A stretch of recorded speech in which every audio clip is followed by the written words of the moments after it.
Hello, everybody, and welcome to a Slice of Gaming podcast for September 5th, 2025. I'm your host, the Untried Wolf, and I am joined by one person today, but a very happy Silker. What's up, Fusion?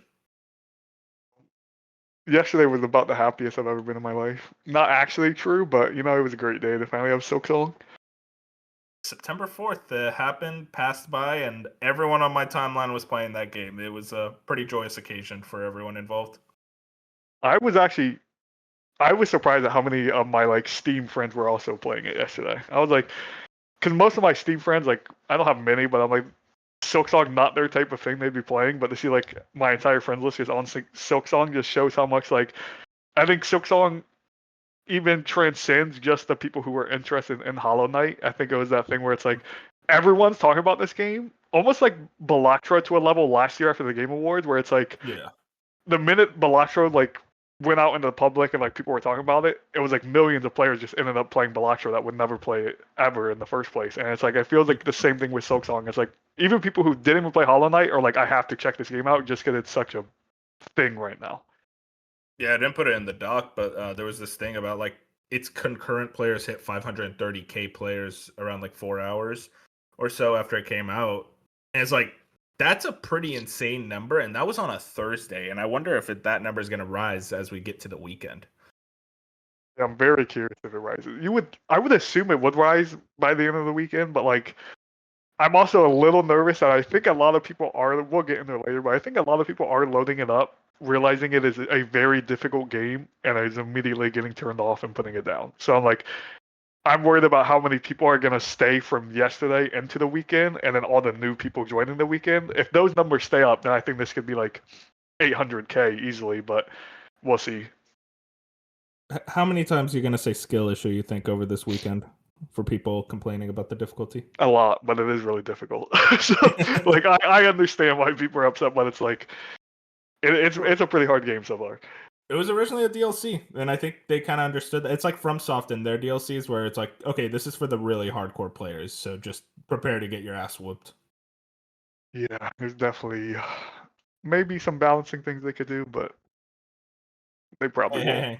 You better not be acting disappointed, buddy. You just got this after 7 years. I don't want. Oh no, I'm loving it. I'm loving the difficulty. Okay, good. I'm saying for newer, if they want newer players in there, I think there's going to be a wall there for some people. But on the opposite end of that, it's there's a lot of people even Tim Geddes and Greg Miller are loving Silksong. They're the last humans in the world I would have ever thought loved Silksong. Yeah, they were talking about on the podcast on Games Daily today. Tim Geddes is like, I'm 3 hours in and I didn't want to drop it. And then Greg Wave was all about how he loves Silksong. I'm like, those are the two people in the world that I'd be like would never be into Silksong. So that's incredible. The fact that it's doing that, I don't know.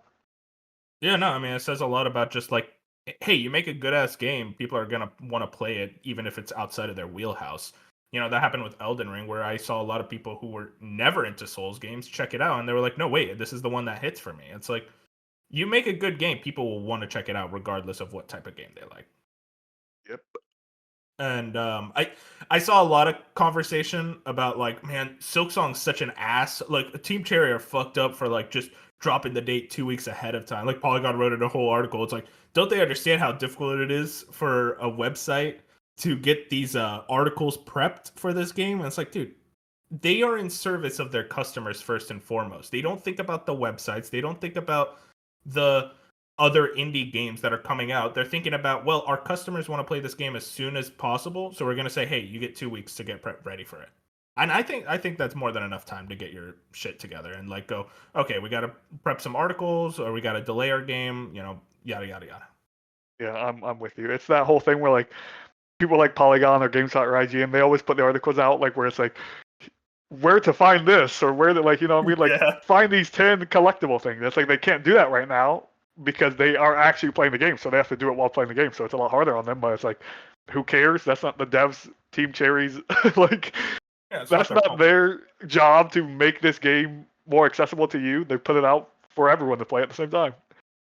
Yeah, because they wanted to do right for their Kickstarter backers. I really respect Team Cherry. I think they're a very talented team. 2 people. I think 3, actually, because they got a programmer. But Yeah, it's absolutely working. incredible work. So shout outs to them. I feel like they're very happy to see the concurrence, see the amount of praise that this game is being given. But let's get into the actual news. We're gonna talk more about Silksong at the end of the show, but for now we want to talk about the news and then get into our topic and then round it out with what we've been playing. If you guys want to find us, we're on YouTube, Spotify, Apple Podcasts, wherever your favorite podcasts are found. We're on it. Like the podcast, helps us out a ton. Follow us on Twitter and Blue Sky at A Slice of Gaming. Let's get right into it, Fusion. First and foremost, there's a good amount of interesting things to dig into, but I thought, why don't we start with the state of play, aka the 007 First Light state of play, very much a marketing state of play, something that IO asked PlayStation to go for. Okami Games did a good recap of the whole state of play. 007 First Light looks like a mixture of Hitman and Uncharted with stealth and spy gadgets James Bond is known for. Spy gadgets, laser cutter, smoke device, hacking device, dart gun, and more. Melee combat has seen an upgrade with parries, dynamic finishers, and environmental takedowns.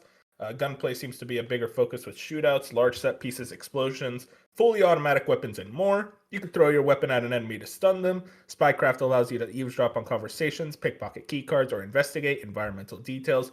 Driving sequences, including car chases. Just like Hitman, you can approach objectives in multiple different ways, and there are multiple ways to get past guards or other obstacles. Use stealth or go loud. Bond can use instinct to highlight objects and other important targets. During certain encounters, Bond will have a license to kill, which allows him to use lethal force.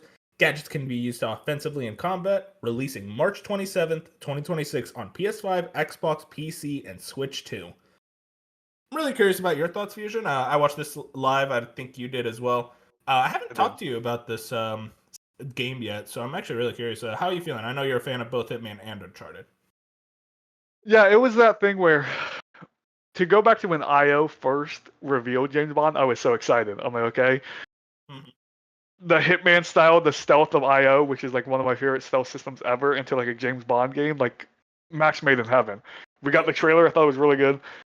Then they did that god awful James Bond event over Summer Games Fest where they were like one of the worst. Oh yeah, the IOI showcases. interactive show. Oh god, ever. It was so funny though. It was so bad. I watched it and I was like, okay, you're still not showing me enough, but I'm still excited. And to this day, I am still excited after the state of play. But I thought this was a poor showing of the game. I don't think this is necessarily the game's fault, but I think it's that thing of I understand they wanted to give you the raw, here's the entire mission type thing. We're not cutting or anything. But the first 12 minutes of this showcase was them driving the car.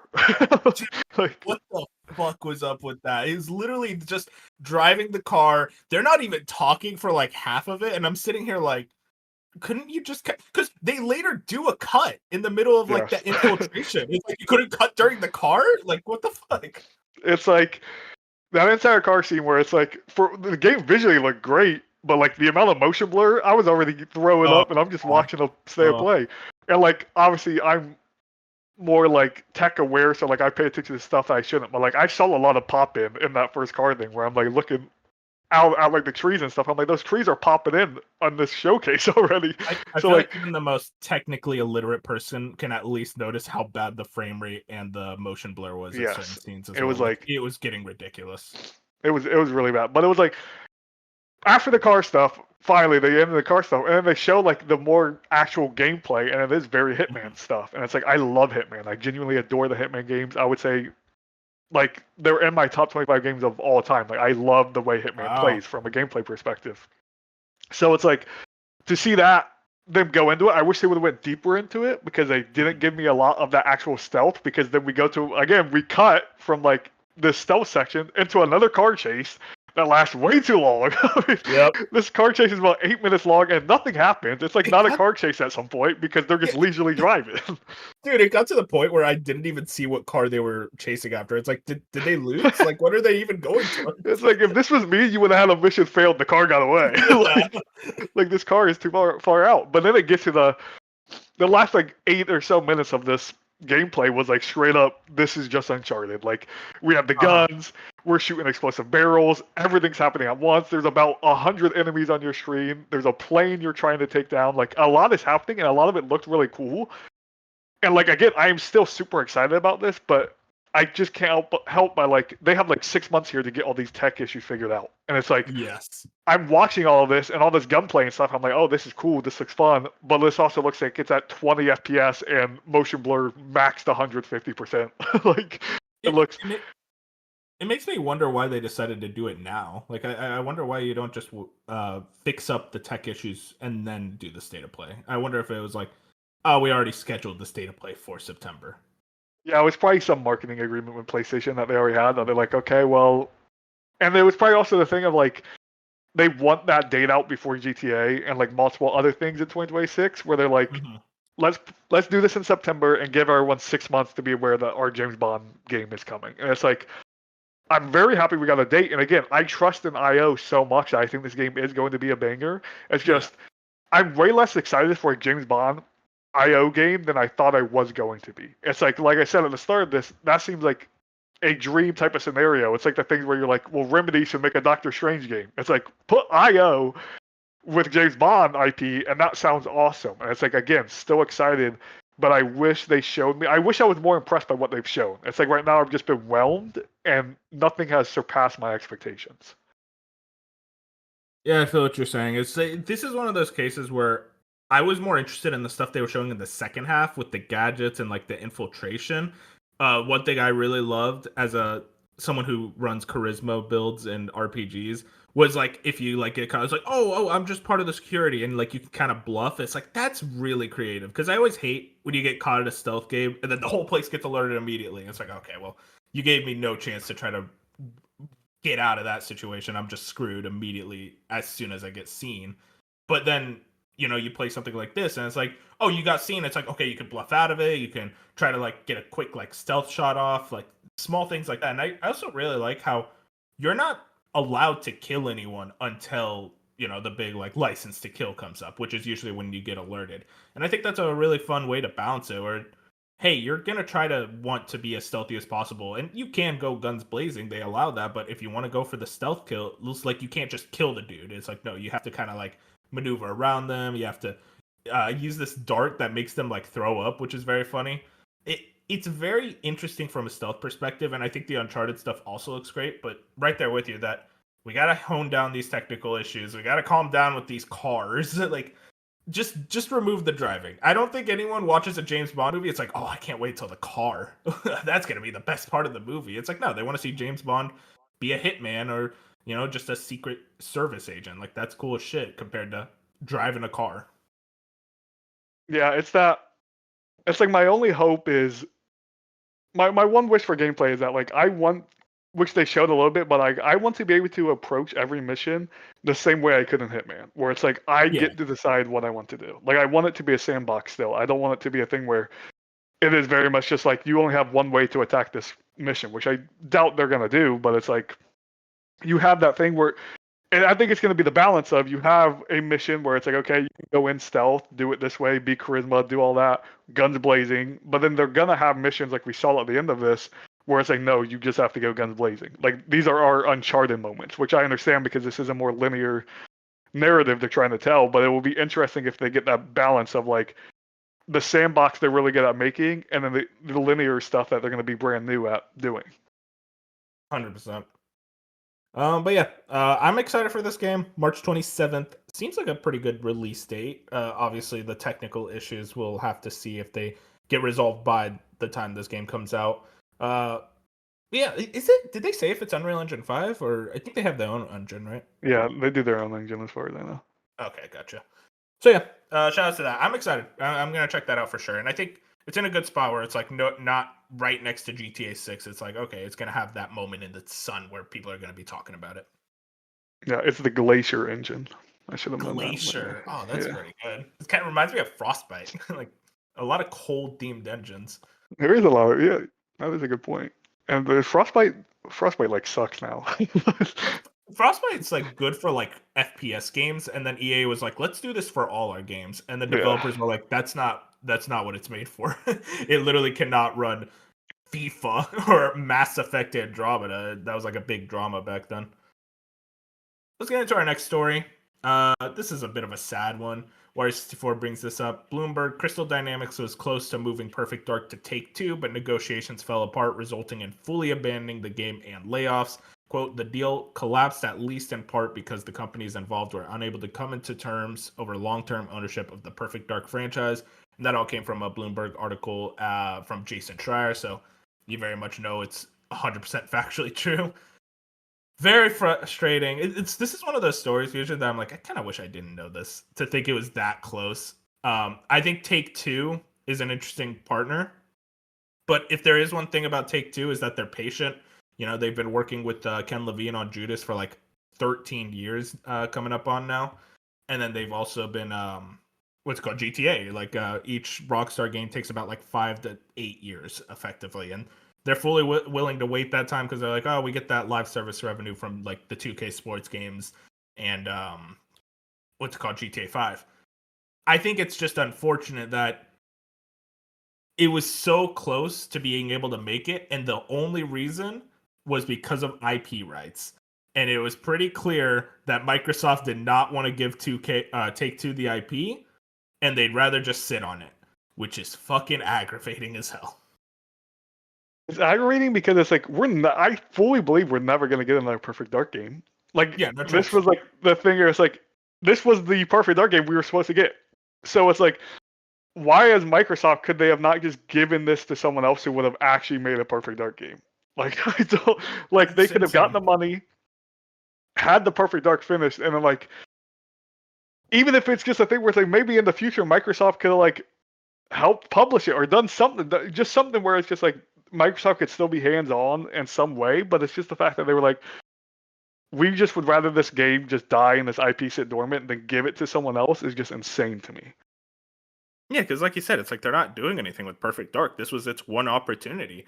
And I understand the game had a lot of development issues. The teams were not necessarily run the best.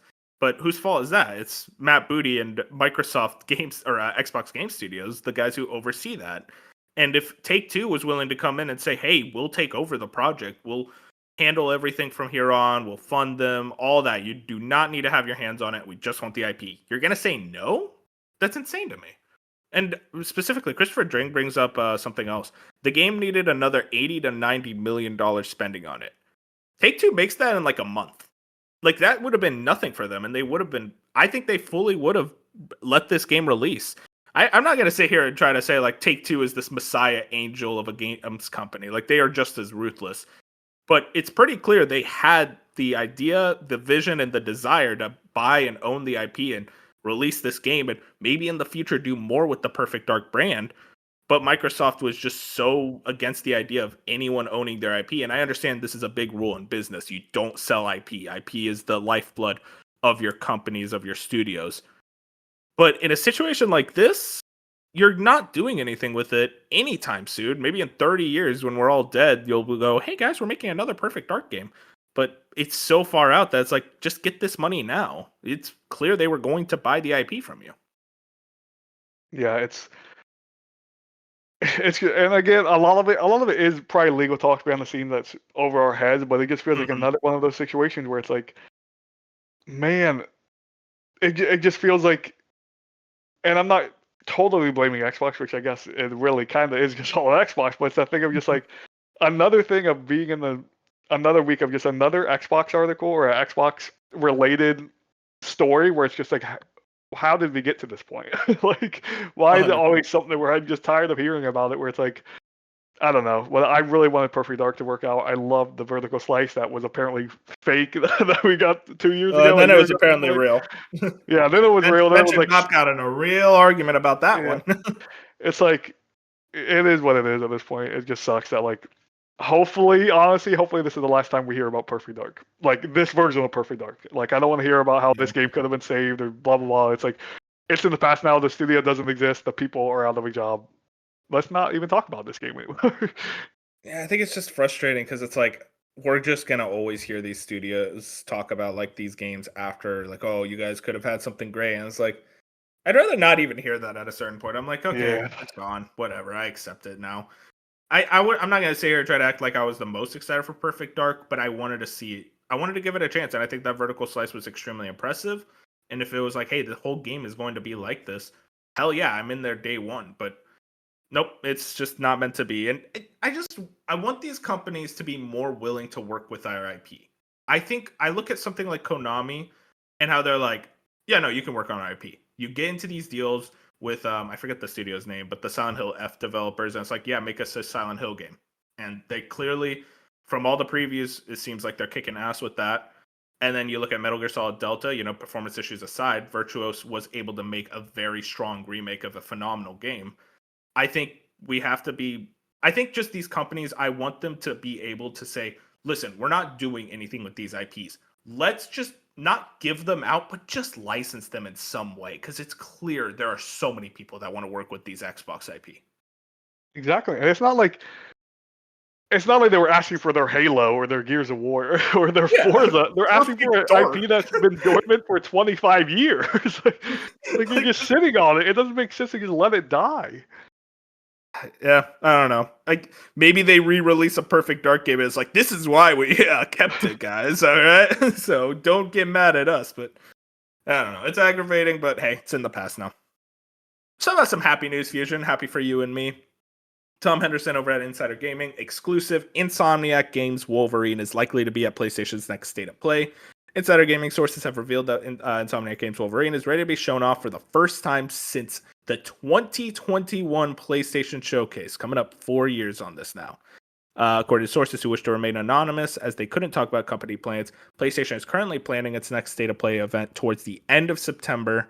Other sources revealed that the Wolverine game is certainly going to be at the event, as the production of its next trailer has now been completed. If the game doesn't appear at State of Play, then the trailer will undoubtedly be released in the next few months, with the Game Awards being the next likely candidate. At the time of waiting, neither PlayStation nor Insomniac Games has revealed when Wolverine is set to be released, but fingers crossed, an answer awaits us reveal in the upcoming weeks. And then even more interesting right here, as for what else the next State of Play event could feature remains to be seen, but it's likely to feature Bungie's upcoming marathon, a new Metroidvania God of War, parentheses, Insider Gaming has it on good authority, a mainline title is also in the works, Phantom Blade Zero, and possibly even Naughty Dog's Intergalactic The Heretic Prophet. If the State of Play is at the end of September as intended, then we'll likely see a deeper dive into Ghost of Yotei 2. I mean, Fusion, I read that whole paragraph at the end. You know what that kind of sounds like? Not a State of Play, but something maybe a little bigger if all those things actually happen. I don't want to say the word. I'm not saying the word, but it could happen. It's for one, it's surprising to not hear Saros there, or Saros, however, it's Saros, right? Yeah, Saros. I think this is just what Insider Gaming has heard specifically, these things. But yeah, it is very much like, you won't say it, but I'll say it. It's very showcase-like to have all these first-party things. No, it's not going to happen.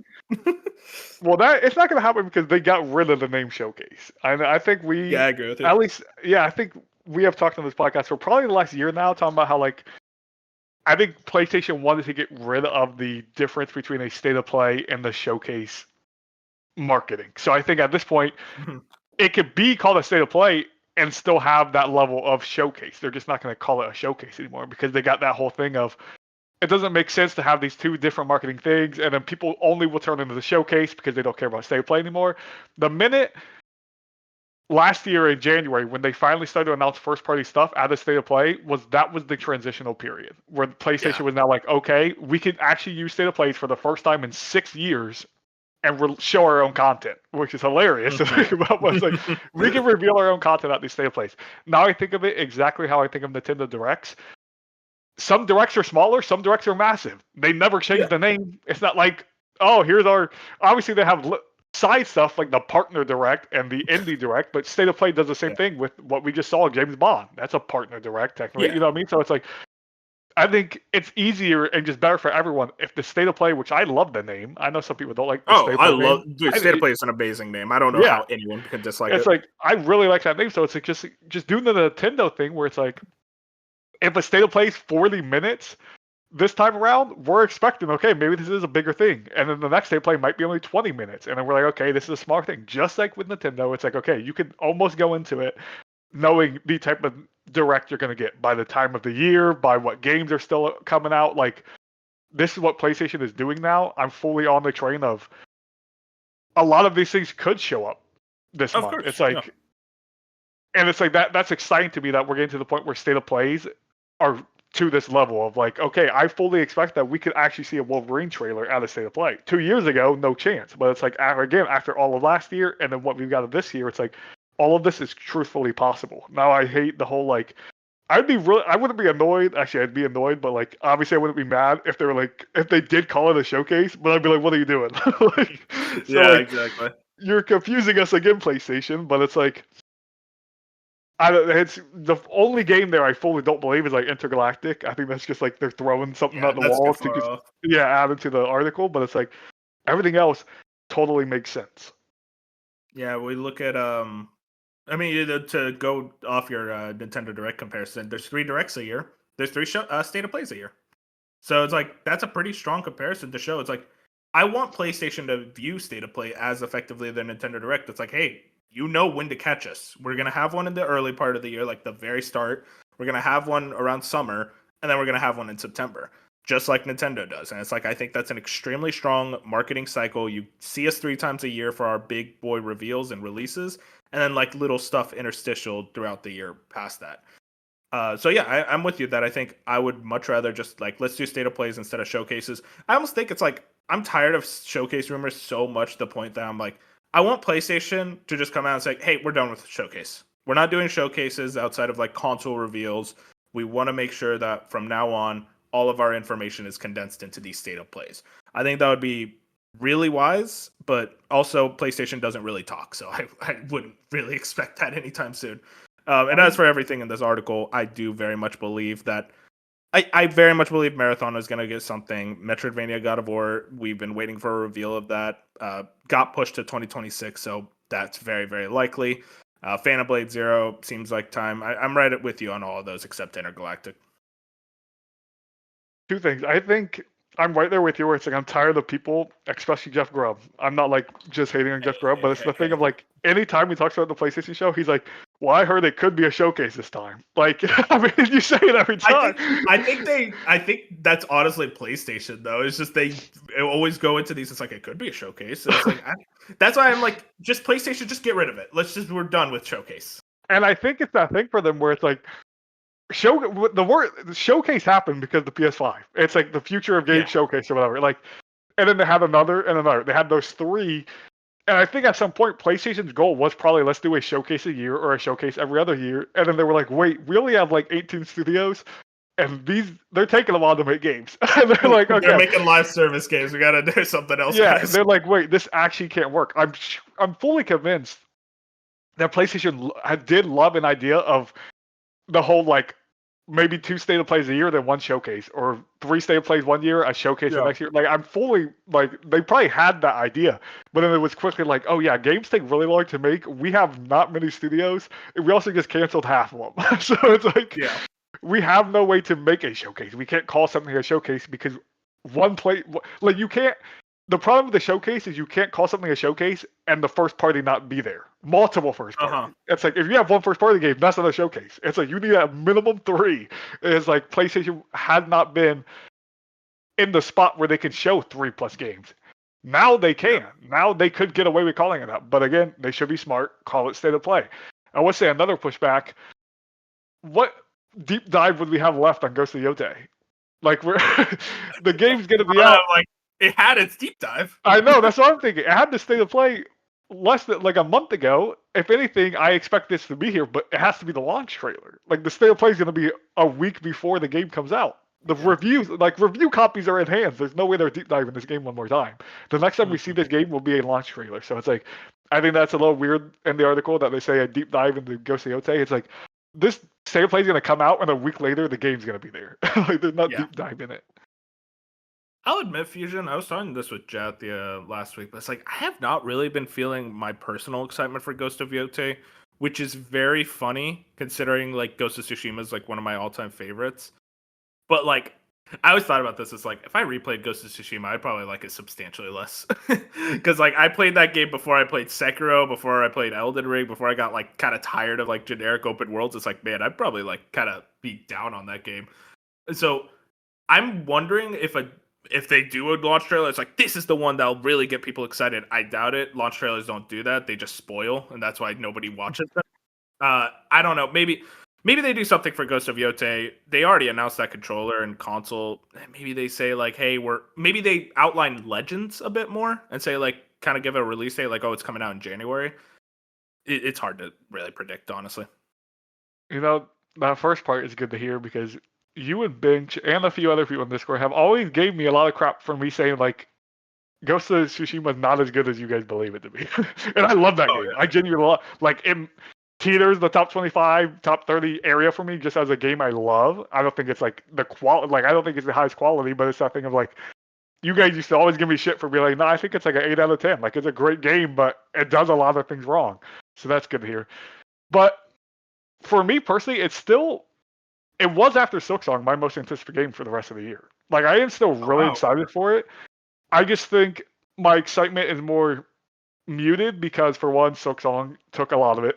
Like that's all I could think about for a long time. But it's that thing of we've seen so much of the game, but also not a lot of the game. It's such a weird game where it's like I feel like I've seen a lot, but not enough at the same time. Where I feel like we're still in a spot where I genuinely can't believe it's less than a month away.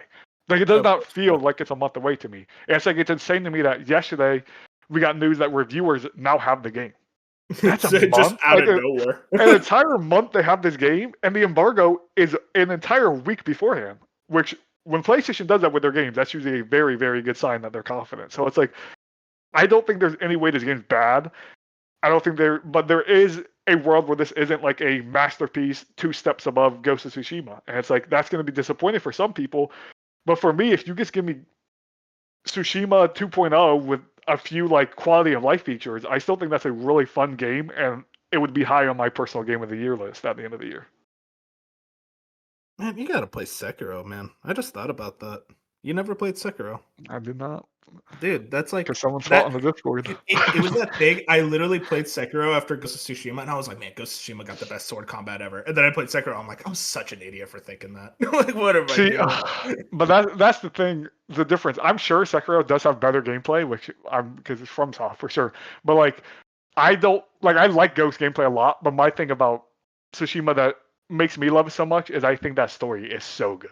I think the writing and the narrative of Tsushima is fantastic. And it's like the side characters and the stuff they do with like honor and all that. It's like I'm not going to get that out of Sekiro. I'm going to get better gameplay for sure, but it's like I'm not going to get the story beats I want. Dude, there's some cool ass story beats in Sekiro, dude. Would it make me cry though?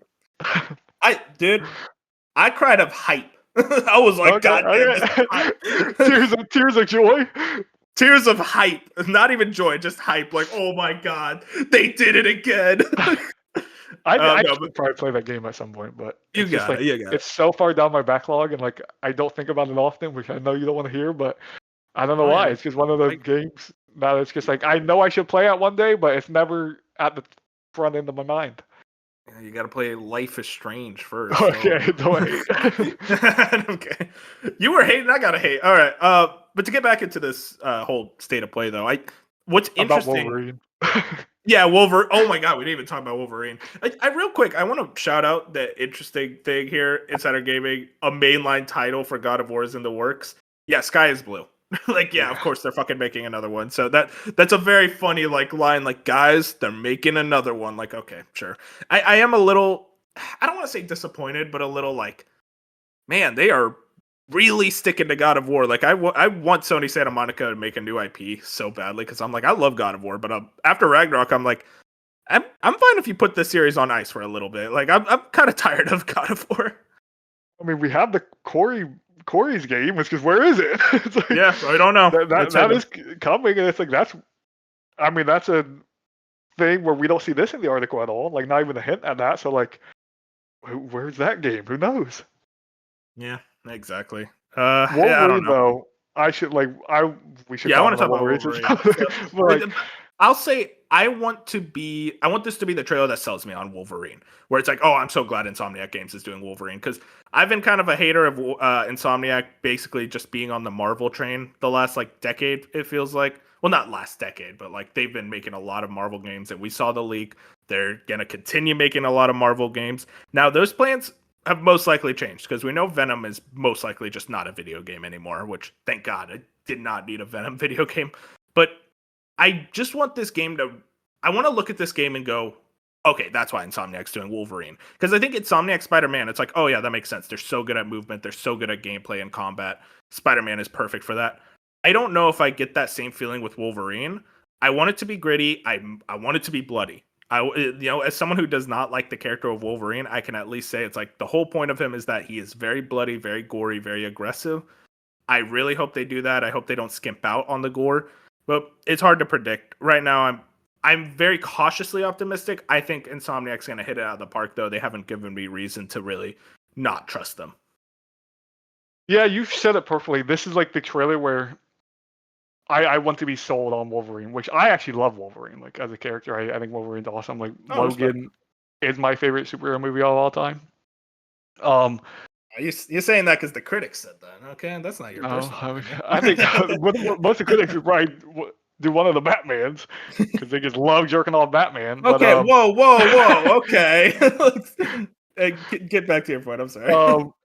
but yeah, I think this is the thing where it's like I just want it to honestly be different than Spider-Man in a way that where it's like obviously there's going to be some crossover of this is another Marvel game and they're gonna make it probably in the same vein of like a Spider-Man. But I remember when they revealed it, they were like, "This is gonna be rated R. Like this is gonna be dark. This is gonna be gritty. This is gonna be all these type of things." And I was so excited to hear all of that because like Spider-Man's very that PG-13, T-13. Like there's some sad, dark moments, but it's like at the end of the day, this is like you're Spider-Man beating people up, and it's like more like comedic. There's more comedic relief in Spider-Man Yeah.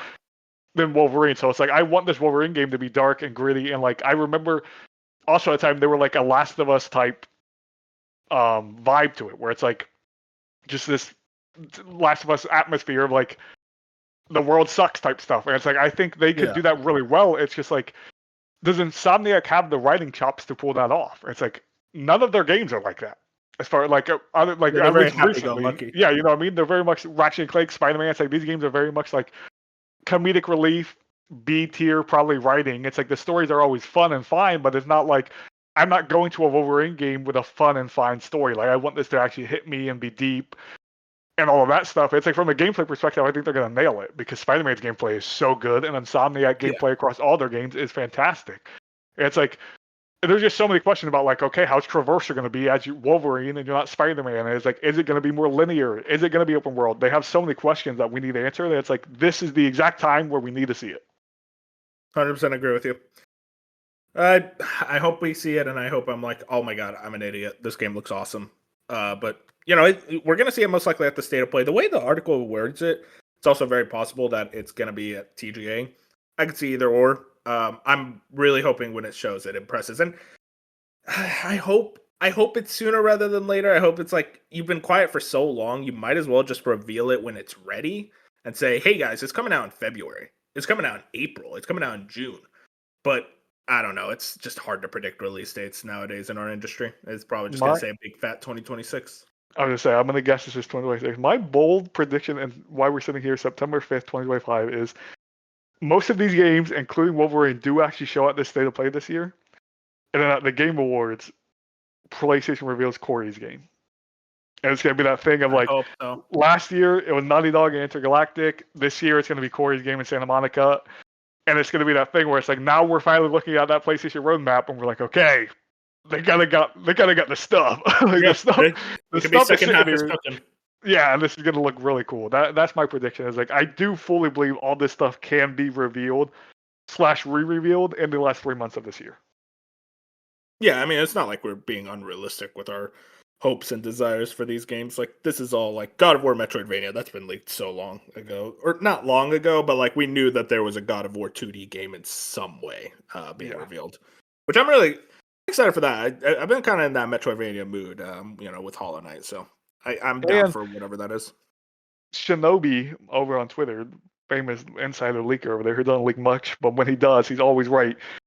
Great, a lot of things can happen behind the scenes, but he said 10 months ago, whatever, he said 2025 was going to be a very, very good reveal year for Sony. And it's like, so far it's been fine. Like we've had Marvel Tokon, There's got to be one more. This is, For Sony games, there was yeah, something in February, wasn't there? that's what I'm thinking. There's been something at every state of play, so I just don't understand. Oh, Saros. Oh yeah, well, oh yeah, was that this year?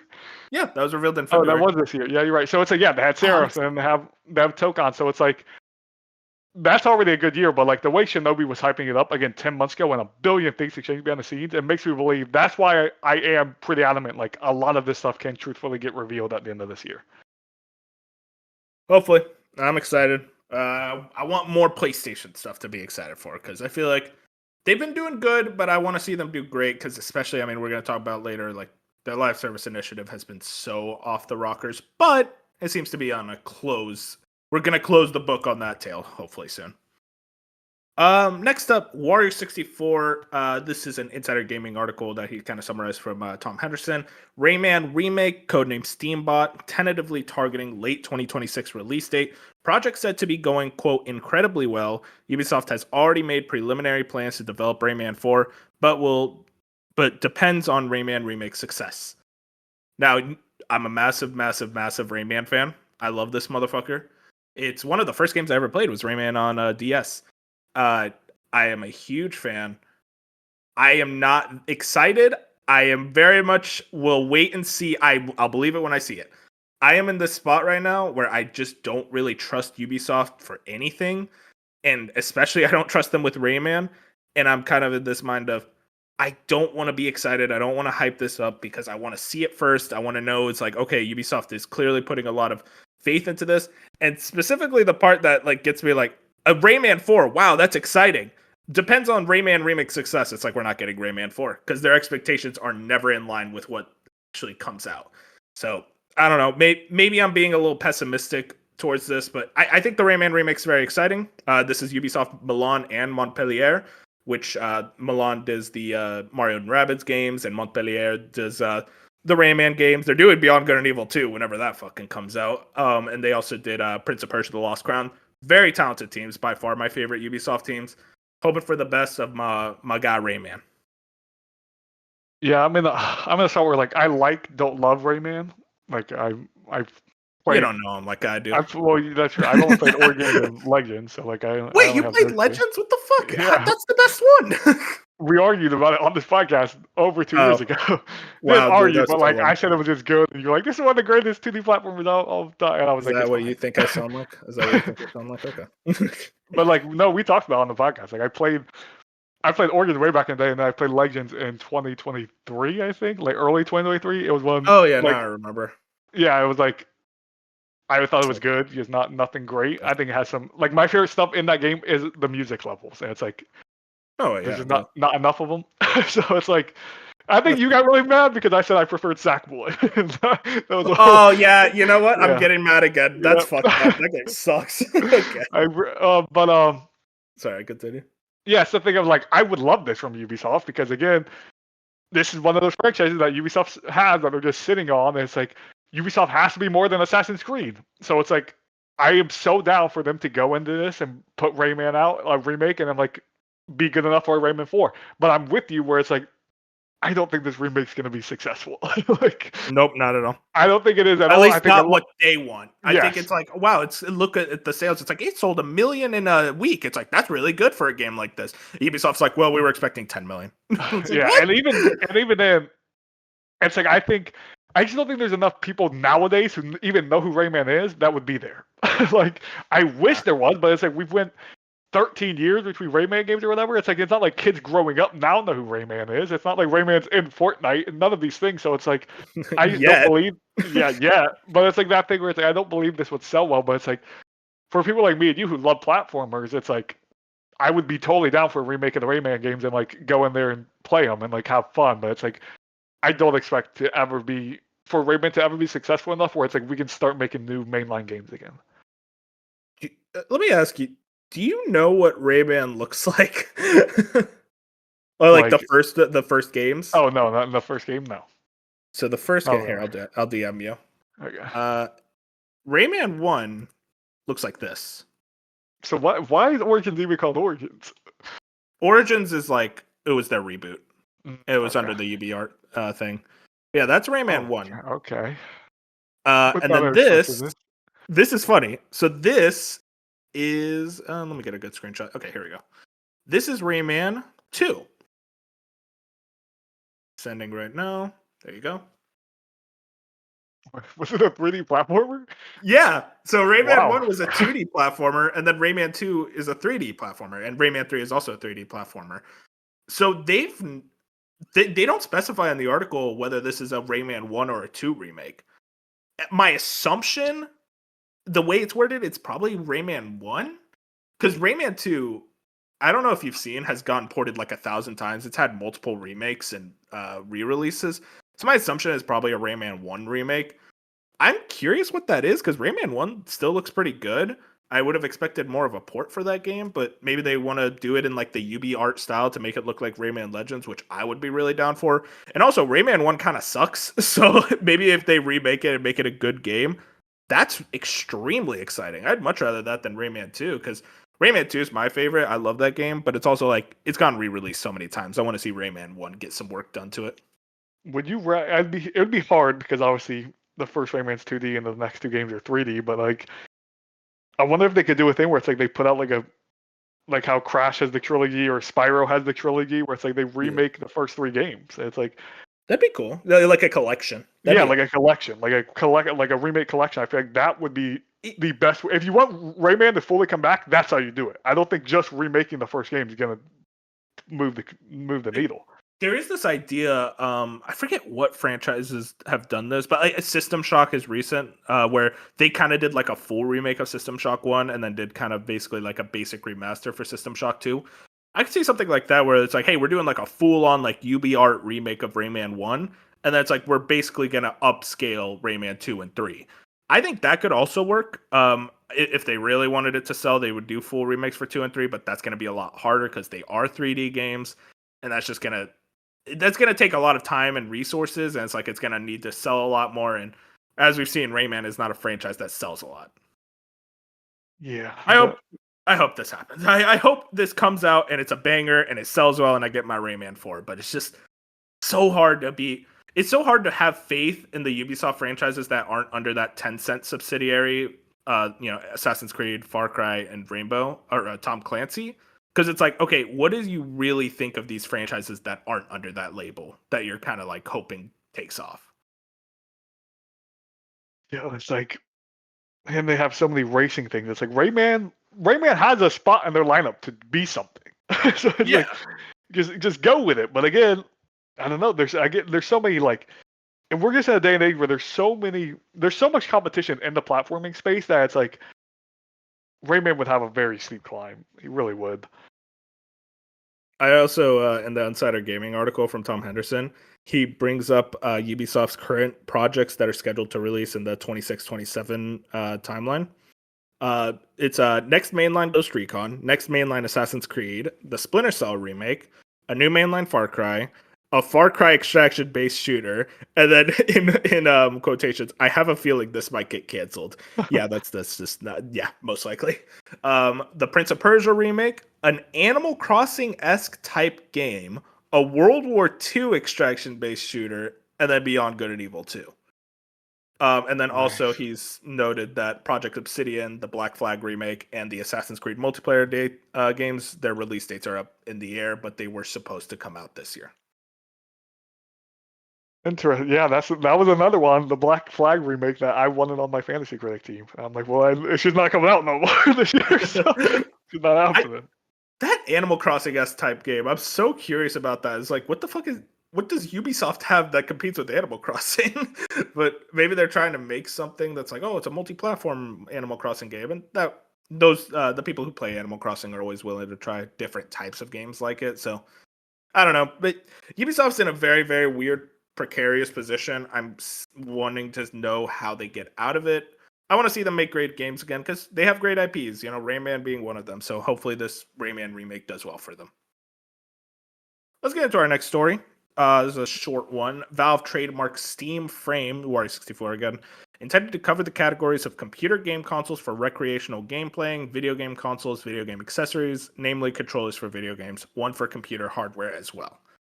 Very clear, this is that Steam console that we've heard rumors about for a while. Uh, I'm very intrigued by this. I feel like it's kind of interesting to see Valve get out of the console, get into the console space when the console space is like getting lower and lower, and more people are switching to PC. But maybe Valve wants to try to capture the people who are still on console. And it's like, no, actually, you could get this thing and have all those more benefits than the PlayStation is allowing you at this moment. I'm not sure for certain if this ever comes out, but the fact that it's trademark tells me it's like, yeah, they're pretty confident in this thing. Any thoughts on this, Fusion? I think this is more your wheelhouse.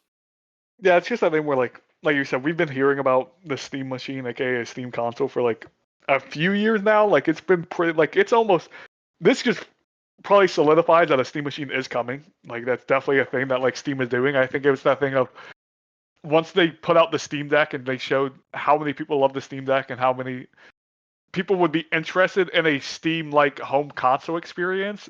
I think this was just like no brainer. We're gonna get a Steam machine at some point. I think we honestly even might get a reveal this within the next few months and a release date next year. Like I do believe this thing is real, and that they probably have a new Steam controller and all this other stuff.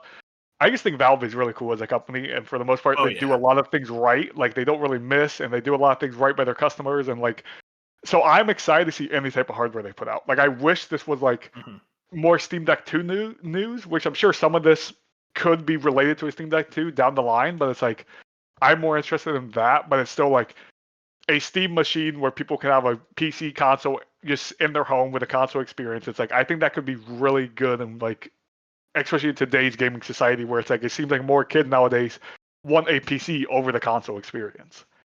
Yeah, for sure. I feel like 90% of kids nowadays are like, oh, actually, I want build my own PC rather than Mm-hmm. get that PlayStation 5, which is, I don't know, maybe you could blame PlayStation, blame Xbox, but also I think we need to shout out Valve and just they've made Steam such a ubiquitous platform where even when Epic Games was getting exclusive, Steam is such a really strong OS and platform that Epic Games wasn't, that people were like, I'll just wait for it to come to Steam, or I just won't play that game. Like Borderlands 3 got an exclusive on Epic, and people were like, I'll just wait. Which just says a lot about that like loyal customer base. It's that thing where it's just like their OS, their refunds, their store. It's like it's all nearly perfect. It's like 100%. they perfected it, so it's like no one wants to use Epic or all these other places because it's just like why use this or even the PlayStation Store or the Xbox Store, which are great, but it's like compare it to a Steam to the Steam Store and all that. It's just like it doesn't even get close to comparison. So it's like yeah, like you said, a large part of kids growing up, they're just like, yeah, I'll just build the computer or buy the computer and it's get the best of both worlds. I'll be able to do my schoolwork. I'll be able to play games. Like consoles are so expensive now that it's not that much of a difference to build that PC. Back in the day, it felt like if you're going to build a PC, you're spending triple the amount for the console. It's like now a PS5 Pro is $900. It's like, Yeah, okay. you're paying. It's like just save up $200 more and you got a very strong gaming PC. It's Yeah. So not it's worth like, it anymore. it's very, it's go. It's so interesting to see where the gaming landscape is going. And honestly, I think obviously we need consoles and the console market needs to be healthy for gaming to be healthy. But like a lot of these video games are like built PC first. Like this is things that like That if they still have everyone the moved, worst versions. yeah, true, and devs don't optimize ever. But it's like Yeah. there's a future where 10 years from now, it's like most of us are on PCs and it's a healthy, stable like gaming market. Not me. You're gonna have to drag me kicking and screaming. I want my trophies, damn it. You're gonna get a PlayStation's just gonna make a PC. Yeah, really, the PlayStation PC. Oh no, I want one. No, I want to get into PC gaming. It's just like it's kind of prohibitively expensive for me at the moment, but like I do want to try some PC gaming. I really value that controller, the console, the trophy, the vibes. Like I don't know. It's like I've just grown up with console my whole life. It's hard for me to make the switch, and I don't care that much more about a little extra performance.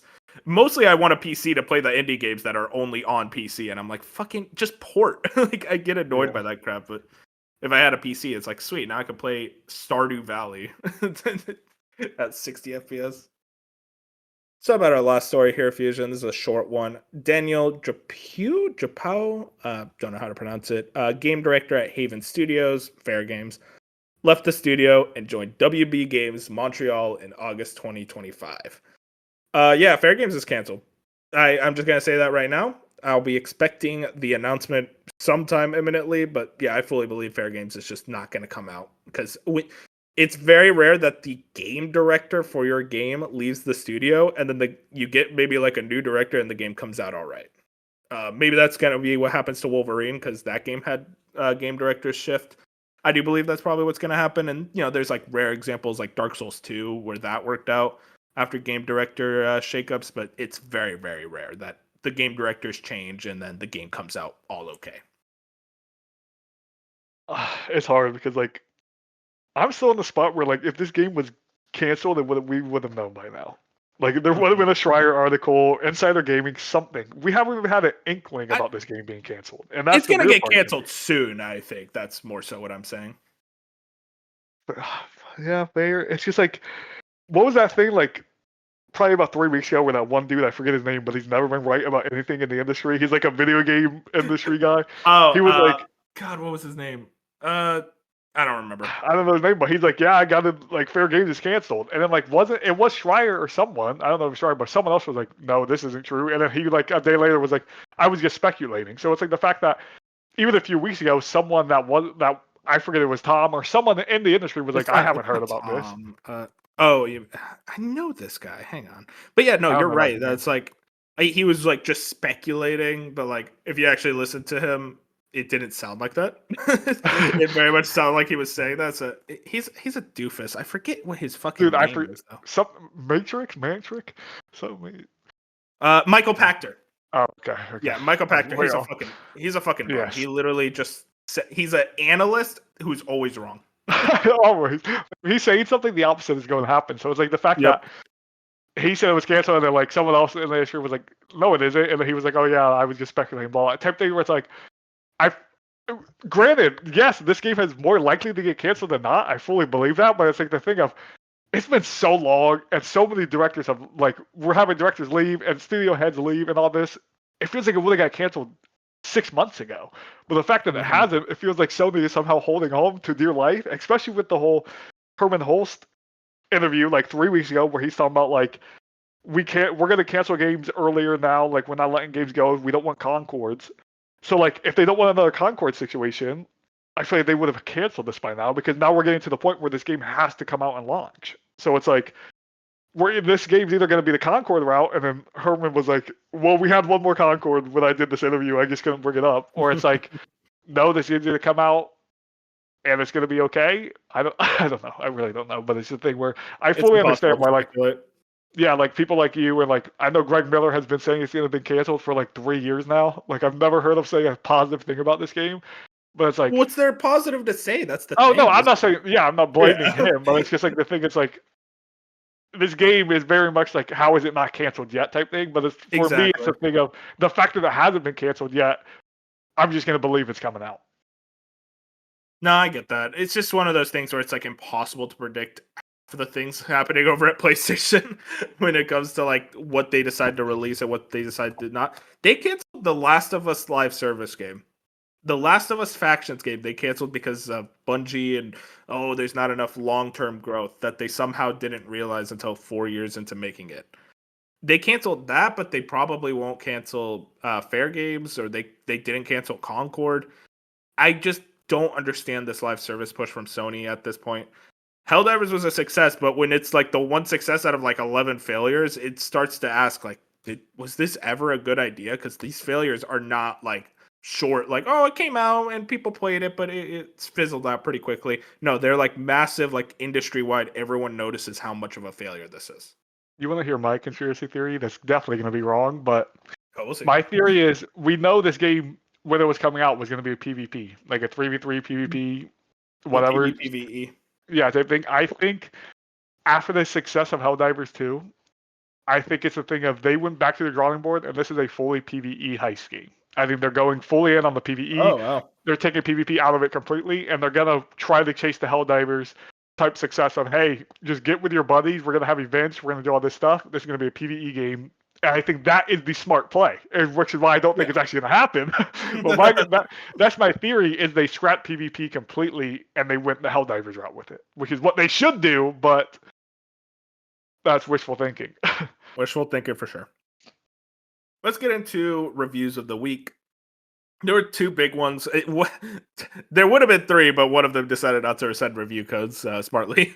First and foremost, we have Hell Is Us, sitting at a 79 on OpenCritic, 7 out of 10 from Game Rant, 7 out from IGN, 7 from GameSpot. A lot of sevens, which is funny because it's 79, so there's also a lot of eights. I just read all the sevens.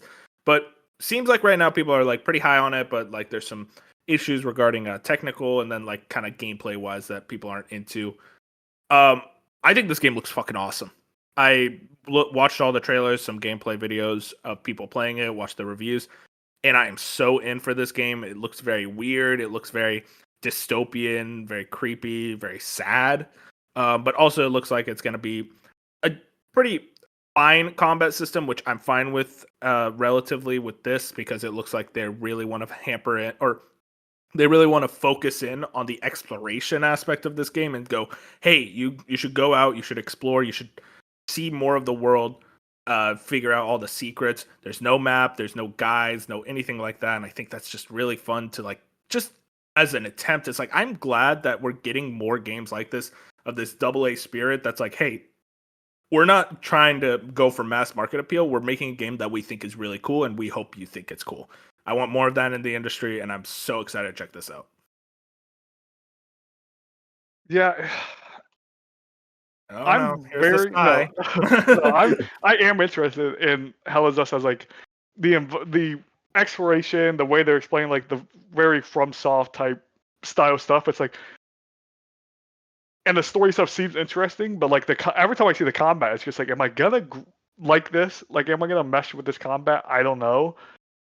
Yeah, it seems to be the But weakest aspect of the yeah, game. it's which is the thing. It's like every review I've seen, it seems like everyone's agreeing like the combat's just pretty weak, and it's like, do I want to spend 30 hours of the game with weak combat? No, but it's like also the other stuff I'm hearing about the game seems really exciting. So like I'm with you where it's like I would like to get to this game by the end of the year on like a nice sale or something, but it's like not on my top list of okay, I have to get to this before multiple other 2025 games, if that makes sense. No, that's fair. I think this is like one I'm definitely going to prioritize over the other 2025 games that have released. But yeah, I'm like you. I'm kind of waiting for like a nice, easy spot of the year where it's like, okay, I want to dive into this. 25 hours is a pretty more chunky than I thought it would be, but also it's like, okay, I'm down for it. Like if you're making a solid game, and again, like you said, like the combat seems to be the weakest aspect. I don't think anyone's saying it's outright like, oh, it's awful. Like it's like outright bad. It's just like, it's okay. It's just very basic, very uninteresting, which, you know, maybe is worse than an actively bad combat system. I'd say probably I'd rather just like above average mediocre combat rather than like, oh my god, every time I get into a fight I want to kill myself. Yeah, I think 25 hours is that perfect. Like if your game is going like it seems like in this game you're gonna get lost a lot. There's puzzles. You're gonna have Yeah. to maybe look things up if you're not smart like me. So it's like 25 hours seems like the perfect amount where it's like you won't be frustrated with this overstaying is welcome. Where you're like, oh, the games like this, it's like 40, 50 hours in and you're getting lost. For me personally, I'm like, well, now I'm just frustrated. I'm like, I spent 40 hours and Yeah, this that's damn fair. puzzle, I can't figure it out. So like, I think this is a good amount of time there, 25 hours. And again, who knows if you mainline it, could be. I feel like games like this, it's like mainline probably 15. Who knows? Yeah. No, I get that feeling about being lost. It might get frustrating, but hey, you know, if we play it after the fact, all the guides are already ready, Fusion, you know, we could take a That look is at the true. dark side. If you are going to Polygon. Polygon. Oh no, they didn't have enough time I because know. Silksong came out. Never mind. And it reviewed, but I would say reviewed probably right about where I thought it would. Maybe Hmm. 1 or 2 points lower, but like I thought they reviewed like, this is their first game, right? Yeah. Yeah. Okay. So like I forget what this team is called though. this is great for like a first game type scenario. God, what was the team called? Rogue Factor. They're Rogue in Factor. Montreal. Yeah, Oh, okay. Nacon is publishing, which really cool. Shout out to them. I love AA games. I think they're really cool. And speaking of AA games, Chronos: The New Dawn also got reviews and released this week. Staying at 78. This is the Blooper Team game, who just did Silent Hill 2 remake. I think this game also looks really fucking cool. It's got a lot of 7s and 8s. 8 from GameSpot, 9 from DualShockers. PC Gamer at 58. out of 100, but also I think PC Gamer's kind of washed. In all seriousness, though, it looks like for the most part, people are like, yeah, this is a very solid survival horror game. Grab it on sale is something I've heard a lot, which is definitely going to be me. I'm so into this game. I think I love the aesthetic. I love the vibe. I love the kind of like Dead Space-esque like sci-fi nature to it, but also it's like in this like post-apocalyptic world. I'm I'm I'm gonna make time for this one. I think this is another one where I'm like, damn, I just really want to play this too. Like just two bangers that came out this week that I'm like, oh man, if you guys were just a little cheaper, if I could grab you guys on sale, I'm definitely jumping in. Yeah, this is another one where it's like I'm mixed here because again, it just sounds like for one, this game seems really difficult from what like some of the reviews I was reading, where it's like they don't do that thing where it's like in Resident Evil games where it's like if you're low on this specific ammo, you'll get that specific ammo in the Resident Evil games. And this game is just like, no, you're just shit out of luck. You're like, we're just not giving you stuff. It seems like this game is pretty tough, which is like it's hard to say. My horror games like this, it's like I'm not there for the tough, super hard survival type horror games. I want my horror games to be more like I'm scared to play your game. You know what I mean? It's like obviously I'm there for the like I want the combat to be engaging and fun, but yeah, like Silent Hill 2, even like Alan Wake and Dead Space Remake, it's like these games aren't very hard. There's some difficulty there, but they're not like extremely hard. But I feel like Chronos, from the review standpoint, is another level of like this is going to be frustrating hard on top of being scary. And it's like I don't love that from my horror games, but I'm still very interested in this. Kind of just like Hell Is Us. It's not near my top of I need to get to this by the end of the year list compared to every other 2025 release, but it's in that same vein of like I'm definitely wanting to check this out. And this is just another Bloober Team win to go from Silent Hill 2 remake, which people love, go to this, which a lot of people seem to love as well. It's like they're finally getting places with these horror games where they're not putting out in the medium. It's like, oh my god. A few years ago, people literally sat here and said the Bloober Team's like one of the worst dev teams ever. And like, oh yeah, I was one of them. Terrible horror, yeah, they make terrible horror games. So the fact that they now have 2 wins back to back, that's and really exciting. Silent Hill 1 remake as well. Like Silent Hill 1 remake, they have I think they have a new Layers of Fear. I might be wrong about that. They're cooking, and shout outs to them. I mean, that developer quote of like, we're done making bad games. Hey, he wasn't lying. Like straight up, like they are making, this is the range I think I want them to be at. Is like, we're making 7s and 8s, which is like, hell yeah. And Silent Hill 2 was even more than that even. So shout outs to them. Bloober Team, Silent Hill 2 is really good. Seriously, yeah. So shout outs to them. They're a very strong team. And I will say it's funny to be like the head of your studio or whatever and be like, yeah, we're just not making bad games anymore. The fact that yeah, that's crazy. The fact that you have to admit, it's like, yeah, we had a few bad games there, like they weren't good. He's like, nah, we're different now. We got talent finally. Yep, we did it, boys. Shout outs to Bloober Team. Let's talk about Fusion, our topic this week. And you know, with the release of Silksong, a lot of people are hyping up indie games and the amount of hype, how good that genre is, or not genre, I don't want to say genre, but the type of games that come out of the indie space and how incredible they are, how they can come out and be these Game of the Year contenders. And, you know, we're in a very strong position with the indie market. I think we're always getting something cool and weird every week, it feels like. And I kind of want to know, Fusion, like top 5 indie games. I put on a list of the indie games I personally like. I kind of sprung this on you last second, so I don't know if you have a list or something available to you. I can give you some time. But do you have like just on the rough mind, like what in your top 5? Like, what's the first one you think of, like your favorite indie games? Do you want all 5 right now or just one?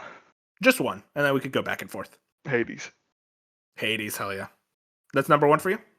Yeah, I would say it's my number 1 in the game. Like I adore Hades. I think in a few months here, a year from now, I think Hades 2 would easily surpass this. But like Hades for me is a top 10 video game for me all time. I love Hades. I love the gameplay loop in Hades. I love the music, the characters, the voice acting. Like Hades just has it all. It almost feels like it's cheating as an indie game, but it is purely an indie game. Supergiant, 30 people, like they don't have a lot of money. Like they're just so good at what they do that it feels like they're in that weird vein of like, this doesn't even feel indie, but they're totally an indie team, and like you can never take it away from them. But Hades is just fantastic. Yeah, no, I mean, Hades is also in my top 5. I think that game is phenomenal. Has just this incredible gameplay loop that's like, give me one more run, give me one more run. It popularized roguelikes in a big way. to where like it feels like every week we got this crazy new roguelike that's doing something cool.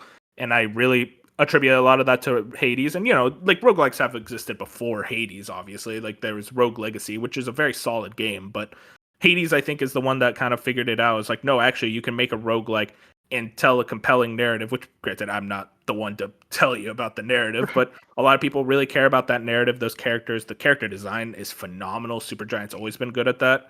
The art style is gorgeous. I wish the 3D model for the characters looked a little better. That's like my one sticking thing with Hades. It's like, oh, the 3D models look a little like basic, but again, it's an indie game. It's hard to be that upset about it. Yeah, Hades is phenomenal. Yeah, so Hades is in my top 5, so I'll do a different one. I want to shout out Firewatch. I recently played this game, and I don't know if it's a top 5 indie game for me. I have just this list of games, so just bear with me. But I recently played through it, and it tells a very compelling narrative. I am not the one who plays these type of narrative walking games, but recently I started getting more into them, and Firewatch is one that I think is up there for me, like as an all-timer indie game, because it's very simplistic in the way that it tells its story. It has just very strong, like it has a very strong cast of characters, aka 2 characters, but the 2 characters play off each other so well. They're so they're so human in a way that I feel like a lot of video game writing kind of struggles with making the characters feel human. It's like these 2 genuinely just feel like, strangers turned into best friends. And there's this message that I don't want to spoil, but like by the end you kind of realize like the things you run away from life will always come back to get you. And it's like there's so much more to that ending that I feel like a lot of people hate the ending. I think the ending is very smart, kind of genius in a way that's like, I really wish Campo Santo didn't kind of go get screwed over by like that whole there was like this weird Valve merger, and their next game kind of got screwed over because of that. Because I think this team is very talented, and they're very good at making gorgeous, really well told narratives. This is one where I personally have not played, but I've watched like multiple times back in the day. Like this was a time where in like YouTube, I would come home from school and I would watch like Let's Plays of whatever video games I didn't own at the time, like in middle school or high school days. And like I still remember just like Firewatch has like a very cult following where like a lot of people's favorite games of all time is Firewatch. And it's like, yeah, I have no reason to like hate on anyone for it. Like you said, it has a very like fun story, fun like thing going for it, and the art style is gorgeous. So like, shout out Firewatch. And for someone like you, who you said at the beginning, it's like you don't play these type of games, and you still really vibed with it. Is like shows a lot on how good Firewatch really is. 100%. Yeah. What about you, Fusion? Which one do you want to shout out now? Which one do I want to go? Well, I'm trying to say one for you that I think you're gonna say. Cause I don't want to take your thunder. I'll just say Hollow Knight. Games. Oh yeah, I'll say Hollow Knight. I mean, Hollow Knight is. These are my top 2. Like my top 2. I respect it. And these right there. Yeah. So it's like, Hollow Knight's just so good, and it's like, I did my first like playthrough that I never finished like in 2018. It was like a year after the game came out. I never finished it, and then I finally finished it like 2022. So it's only been like 3 years for me. But I remember when it finally clicked. Yeah, maybe it was 20. It was either way. It was like early on in the year, so maybe 2023. But like, it was that thing where it's like I tried Hollow Knight like multiple times. Like it genuinely that 2023 playthrough where I finally clicked and did put like 40 hours into it. It's like that was like my 5th attempt, and it's like my 5th attempt.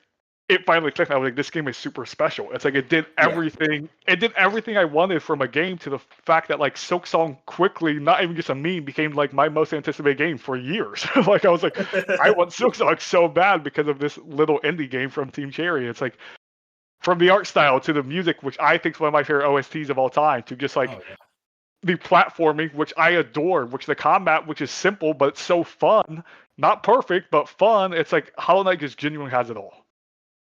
Yeah, it's funny because I played Hollow Knight back in 2021, and I remember beating it and everything, and like I didn't really do all the side stuff, and I was like, yeah, this is good, but it's one of the best Metroidvanias. Let's calm down, everybody.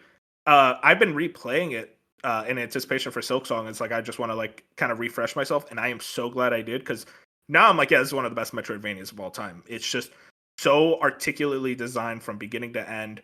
It feels like you said, it's like the combat is simplistic, but it's a blast because of the way that they utilize enemies and boss patterns in a very creative fashions where it's like, hey, this guy has a shield, but he's not going to attack you until you hit his shield, and then you have to jump out of the way or you dodge or you get in a way where it's like you get into this loop and this combat rhythm that is very difficult to learn, but once you learn it, you get it. And it's like, dude, Mantis Lords is one of the first few bosses where when I first played the game in 2021, they kicked my fucking ass.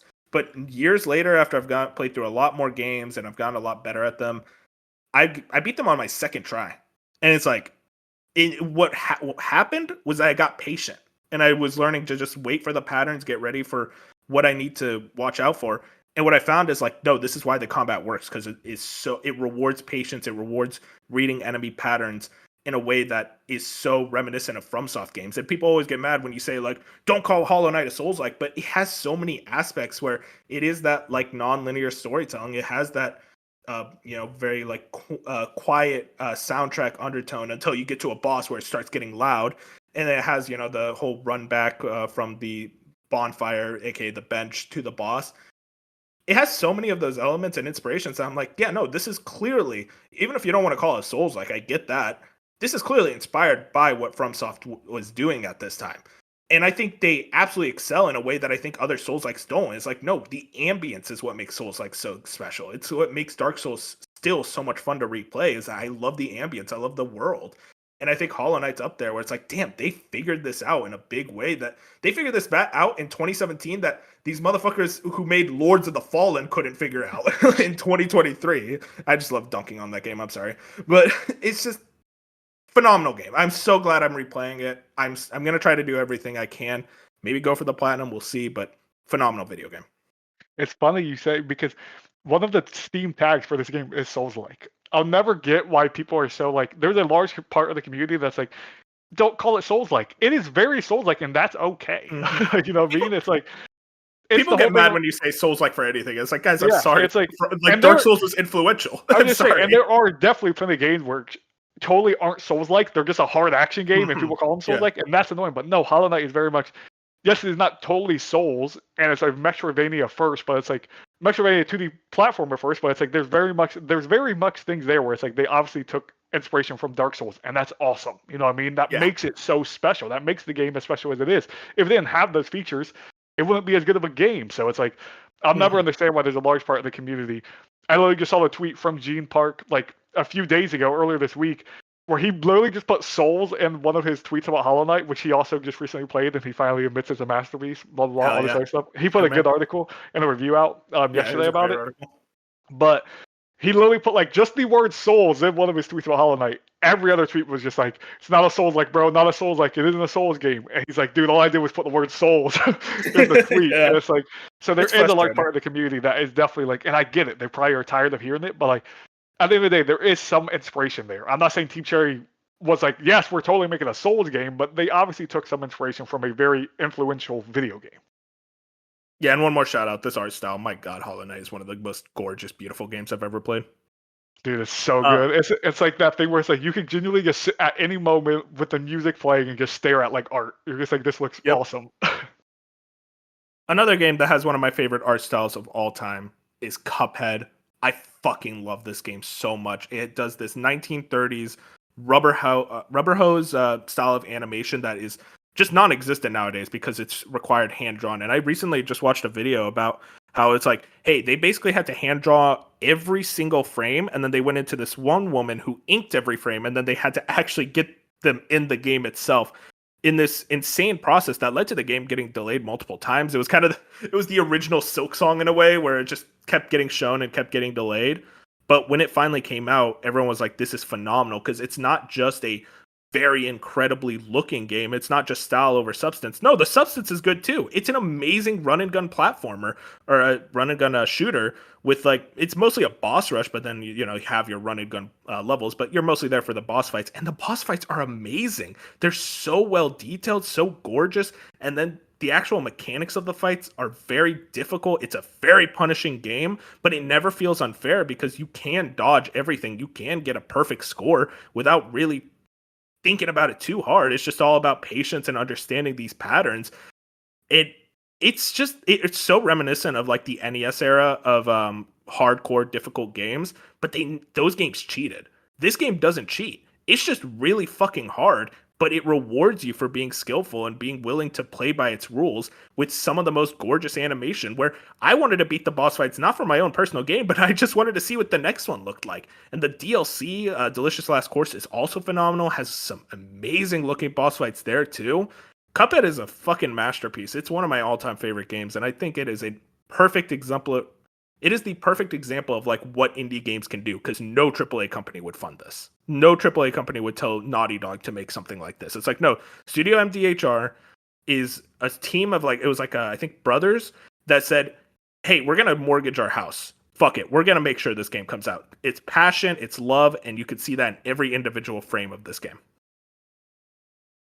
Yeah, Cuphead is one of my indie sins where just like I've tried like probably 2 or 3 times. I just can't ever get into it. And it's like I really want to because Maybe it's the next Hollow Knight. Maybe cause everything you just said sounds awesome, and I would agree from the outside looking in, like the art style of the bosses, it all looks genuine fun.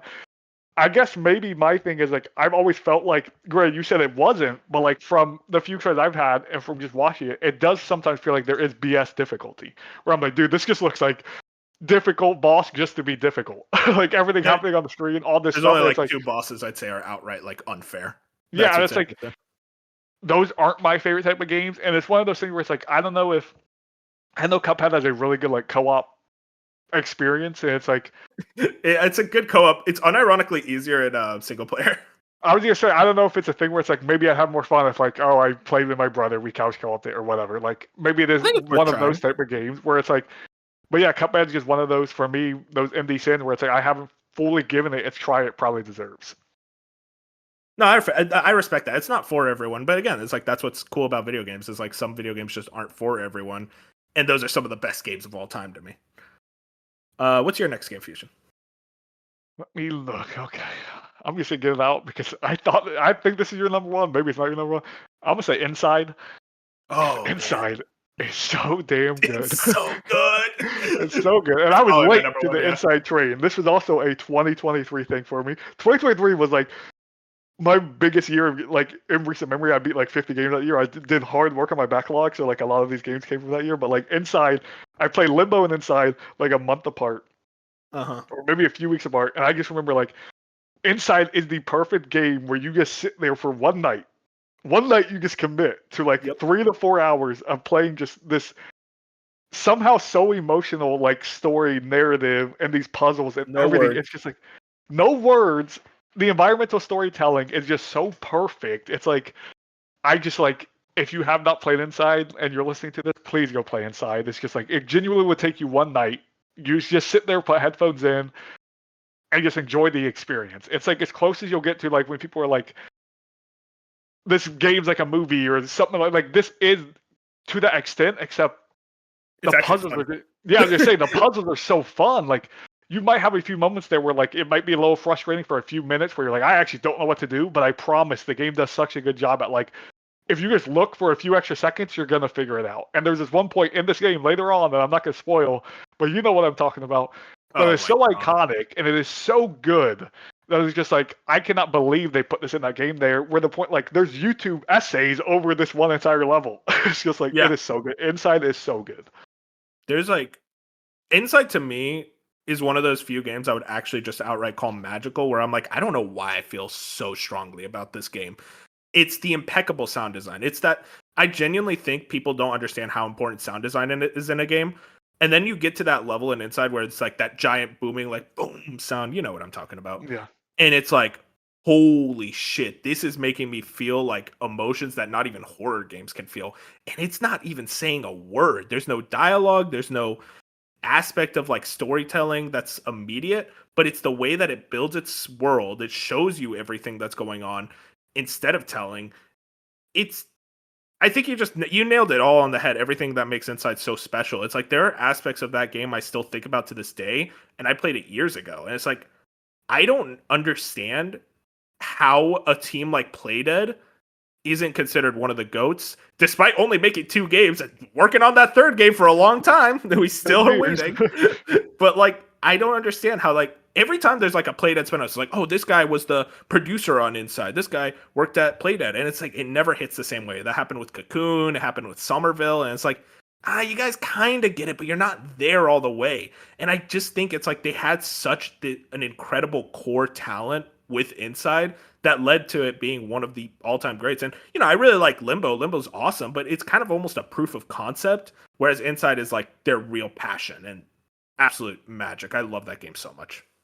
It's so good. I don't think I've ever met someone who's actually beat Inside and not like felt something from it. Like the 100%. entire experience is just like, it's just again one of those games where you commit, just sit there for a few hours. If you have 4 hours for one night to just commit, because I think this game is that type of experience where you want to beat it in one night, just like sit there from point A to point B, like finish it, and just like it's so good. Yeah, don't even use a bathroom break. Wear a diaper. Inside's probably my number one, honestly. I think you got me. I knew you liked Inside a lot. I remember like when I beat it, you were like, "Dude, you're finally playing Inside." I'm like, "Yeah." Like, so I figured that's why I didn't want to say it, but then I wasn't sure if you were going to get around to it. So, it's we like the same games, really. It shows. Here's the thing: if Inside wasn't my number one, then this would actually be my number one, and that's Slay the Spire.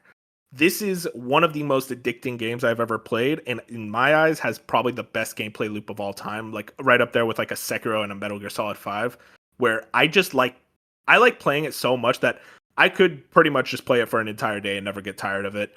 It is a roguelike card builder type game, and I know that sounds boring as shit. It's very dorky, but what you get is just a very simplistic but very fun combat system. It's so well developed while also not being too overloaded with a bunch of terms and weird things that you just don't care about. It's like, no, here are your attacks, here are your spells, like your abilities, and what you're able to do. Have fun. And damn it, I had fun. Every time I play this game, there's just so many different ways that you can play it.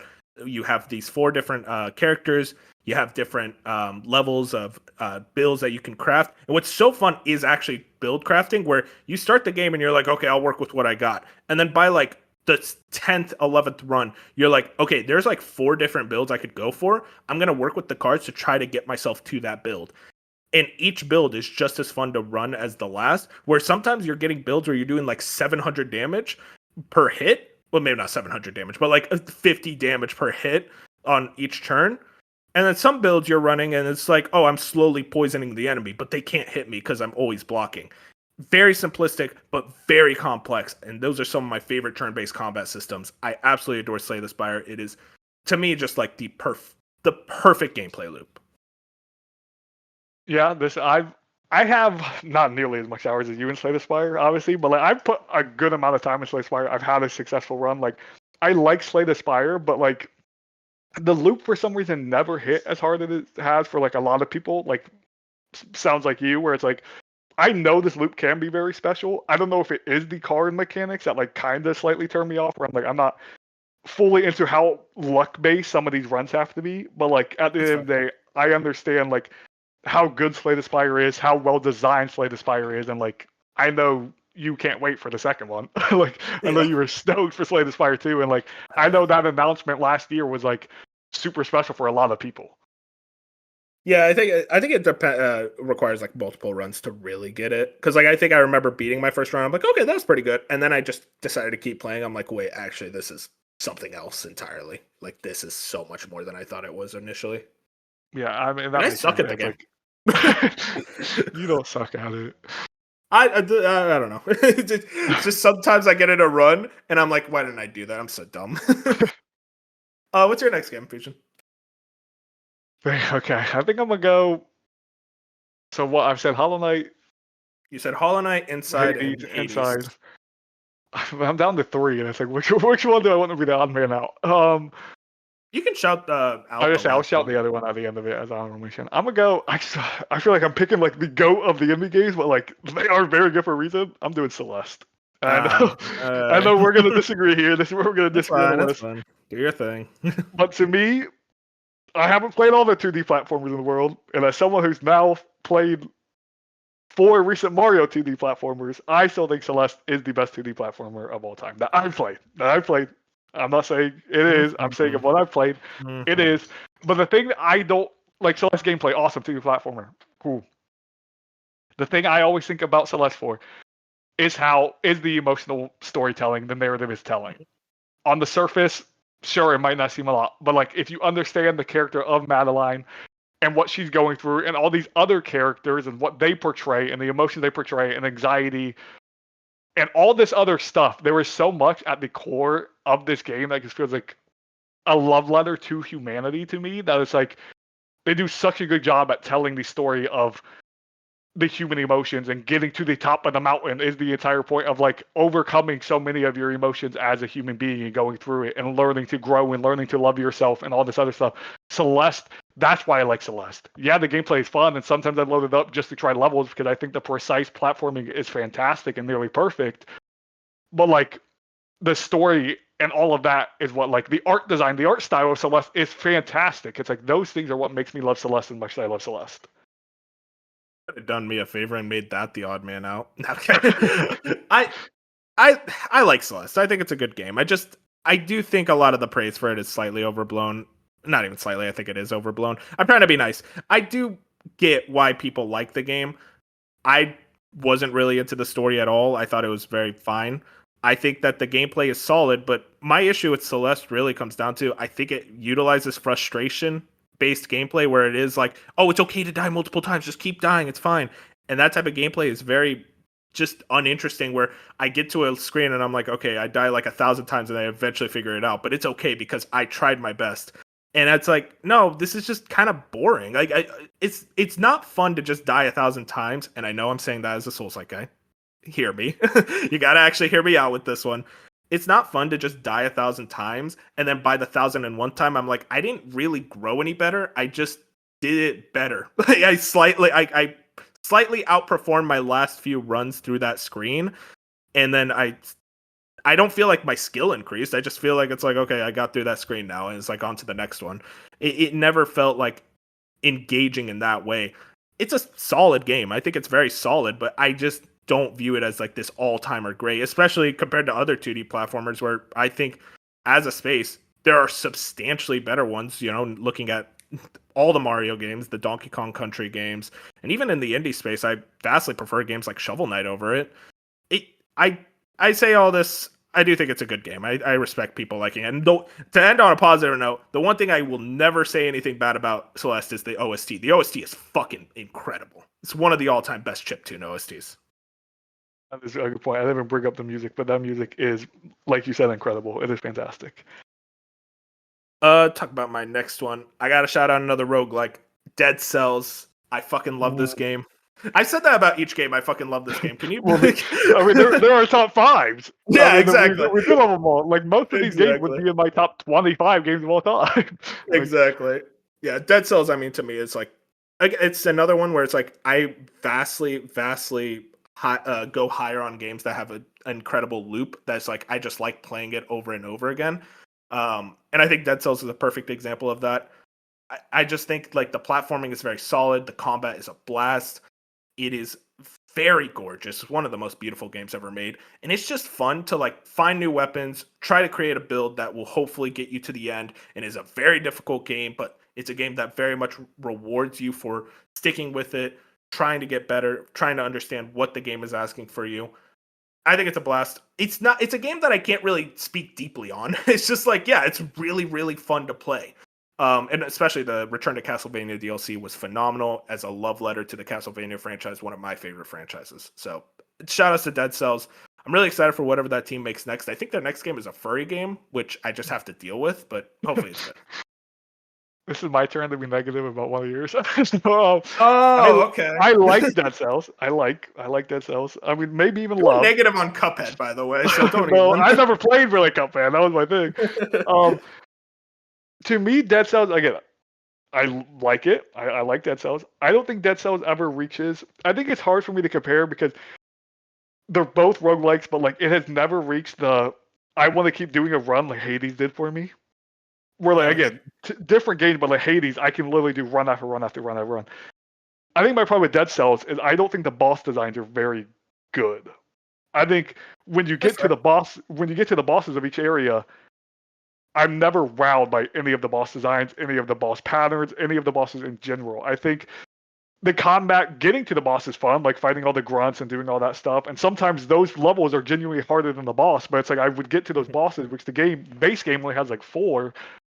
Every boss is just like, okay, you're kind of just in my way for the next area. Like you're not doing much for me. So like for me it was that thing of like in Hades, for example, I was always excited to fight that. I was always excited to fight the first boss, the second boss in my runs because it's like I loved those boss fights were so fun, especially that third boss fight, which I don't know if we can't really spoil Hades. Spoil it. It's Hades.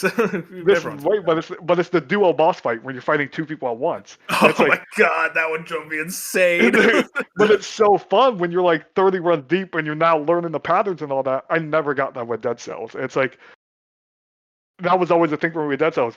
Awesome art style. I think the music is also just there. Like I don't know much about the music, but it's like for me it never had much of a I want to loop and keep replaying your game like a Hades or even a Slay the Spire or even like a shout out Inscription type thing where it's like it never had that type of like I want to keep going back and doing your gameplay loop because I felt like the reward, which are usually the bosses in these type of games, were never rewarding enough. That's all fair. I as a Dead Cells fan, I will admit, like I don't really remember the boss fights outside of the Castlevania DLC all too well. I think all of what you're saying is fair. It's interesting because it's like to me, it's always been like Hades or Dead Cells. Like I'm very like stuck between those two of which one I prefer, and I kind of just result in, they're both good. Who cares? It's like they're both awesome games. I like both of them equally the same. But yeah, no, I get all of what you're saying. I think I just like the 2D space more than the kind of top-down space, and that's why Dead Cells kind of works for me more. But I totally like they're both amazing games. There's nothing that's I could say bad about either one too much. Respect. What's your next one? Your last one, actually. Yeah, my last one. I'm gonna go one that actually came out 9 months ago. Citizen Sleeper 2. I mean, this was this time last year, I would have said Citizen Sleeper. I genuinely like. I don't think I say it enough on these podcasts, or people know enough that Citizen Sleeper as now a unit. Those 2 games are one of my favorite franchises of all time. Like, I'm fully aware this game will not be for everyone. It's probably not for about 90% of the population. The first game peaked at about 900 concurrent players on Steam. The second one peaked at like 1,700. It wasn't a lot more. It's like these games aren't played by a lot of people, which is so sad because to me, Citizen Sleeper 2 is one of the best written video games, point blank period, I've ever played. And not even just video games. You're about to say Red. I know. Point blank period, it's one of the best written fictions ever. Like comparing it to movies, books, like anything. Like I genuinely believe that the writing in Citizen Sleeper 2 is that strong, and just the world building, the lore, and all of it. It's so good. And again, the gameplay is very much like you're rolling a dice, you're hitting skill checks, and you're just like making decisions. There's not a lot there. There's no like actual gameplay stuff there, but it's just like the companions you make along the way, the choices to do this or this. This person's life's in your hands, or this person. Like, it's just like I love Citizen Sleeper 2. I love the music. I love the world. I love the vibes. I just love everything about it. It's just like, to me, it is the game where it's just like, if you don't want to sit there and have to like, it's like that game to me where it's like, if you want to just read a really good book one night, or if you just want to watch a movie one night, it's like that was Citizen Sleeper 2 for me, but over a week. I put 18 hours into it, and it's like every night, I would in my night with playing these missions and learning about this world and talking to these characters and doing my choices, and it's just like, it felt so good, and it's just so like again, I keep going back to the writing, but at the end of the day, this is a very much just the writing is the vocal point of this game. It's like I have so many quotes and so many different things I wrote in my notes or in my journal and all this from this game because that writing is that good. That's incredible. I feel like that's one of those games where sadly doesn't get the respect it clearly deserves from all your praise, and I know Colin also really loves those games too. And that I think visual novels just kind of have a hard time breaking out, especially if they don't have anime girls on them. So you don't even get those fans into it. It's like this is a very hardcore based game, but as you said, it's like, no, it's worth it. Please just try it out, check it out. I do want to check it out one of these days. I know this isn't my wheelhouse, but I do like Ace Attorney a lot, and that's a visual novel. So I feel like I'd really dig it, especially if you say like it is some of the best storytelling in any medium. But like that's very high praise.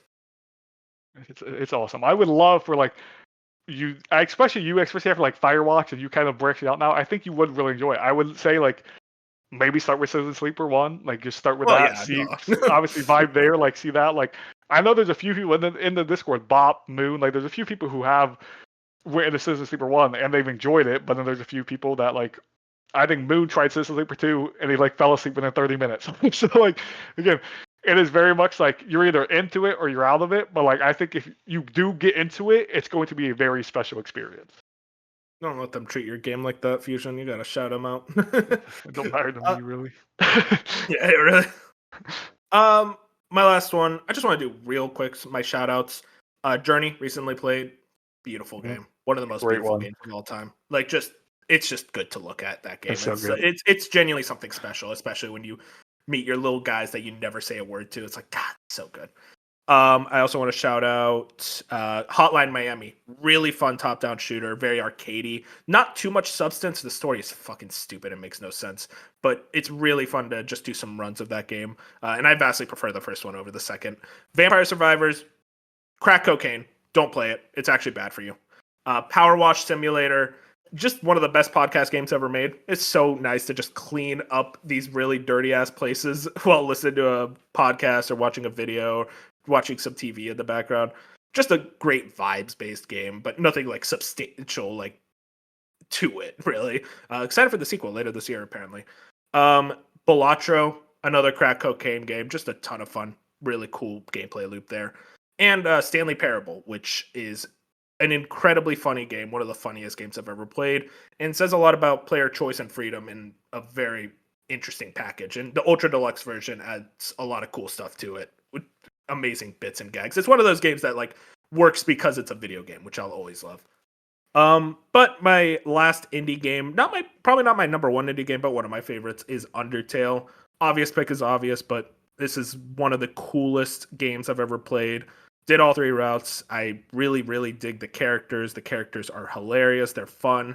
There's a lot of like 2015 Tumblr-esque humor that I think doesn't really age well in 2025. Not for like anything bad, just that it's unfunny. But outside of that, I think that for the most part, the writing is very strong. It has a lot to say about the way we play video games, how we just kill everything we see without even thinking about them. Um, there's more themes and messaging past that I don't even want to get into because it's been dissected to death. It's a very strong narrative, very strong characters. Gameplay is very solid. Sans is one of my favorite boss fights in any game. Phenomenal boss fight. And without question, the best part about Undertale, anyone will agree with you on this, it's the soundtrack. The soundtrack is up there for like just all-time greats. Every single song is a banger. Every single song of that soundtrack is either peak background music or peak battle music. It's phenomenal. Toby Fox is an extremely talented creator. I love that guy. I think he is so cool. He's so funny. He's doing so many great projects. He's done soundtracks for the Pokemon games. He's worked with Nintendo on various projects. I think that guy is an absolute genius, and I'm so happy that Undertale popped off the way it did. Even if it invited a lot of annoying people, hey, it's worth it because the game is fucking awesome. Yeah, I did not. I agree with everything you said, and I just played Undertale this year in January. Oh, nice. So like, Yeah. I was very late to the game, but like, I like Undertale a lot. I think I did hit some of those moments where you said at the top where it's like some of that Tumblr ass comedy writing and like 2015. 2025 is like, yeah, some of that probably is why I wouldn't say like, yeah, this is one of my favorite indies of all time. This is a 10 out of 10. Like, but like, still the writing and a lot of the characters and the music, like you said, is just so damn good that like when I think of Undertale, I think of that OST and I think of those characters. It's like I do really like Undertale. I think Undertale is special. I think it has that. I think it hit in the exact moment in time where it has that cult following now, and like you said, sometimes some of those people are very annoying. Actually, Oh my god, they're so annoying, dude. There was like, especially Delta Rune fandom has gotten to a point where it's like, oh my god, you guys need to shut up. It's like what I'm pretty sure at some point wasn't it so bad that like Toby Fox was like he said something about it. I don't know. I remember like there was some point where it's just like something happened a few years ago where he was like, dude, this is too much. I remember. I don't remember all that. I do remember the most recent part of the fan base being very annoying, which was do you remember that W Place thing where like it was like pixel art all across the world? Yes. You there? My mic, yeah, I said yeah. Okay, I there don't we know go. if my mic Oh, got my it. bad. Yeah, I think I just missed it. But yeah, there was like a memorial for I think it was a horse, I forget. But like there was just a memorial, and it's like, hey, we're all doing this memorial, and one of the Deltarune characters was just splattered right over it, Oh, and it's like, God, you guys are not helping your case. This comes off as very annoying. But yeah, I mean, I, at the end of the day, it's a community, so it's like easy to ignore. It's like I try to separate that from the actual game. yeah, they're just they're very obsessed. Can I do 3 honorable mentions real quick? Yeah, yeah. No, I mean, I shot at like 7, so. Yeah, no, I really only have 3 off the top of my head. Death's Door, Oh, which dude, I was thought right about there. that. I know, right there, looking into my top. I'm like, I love Death's Door. I think like Souls like it is obviously like they say it's a Souls like. It's very much Souls like. It's very Souls-like, yeah.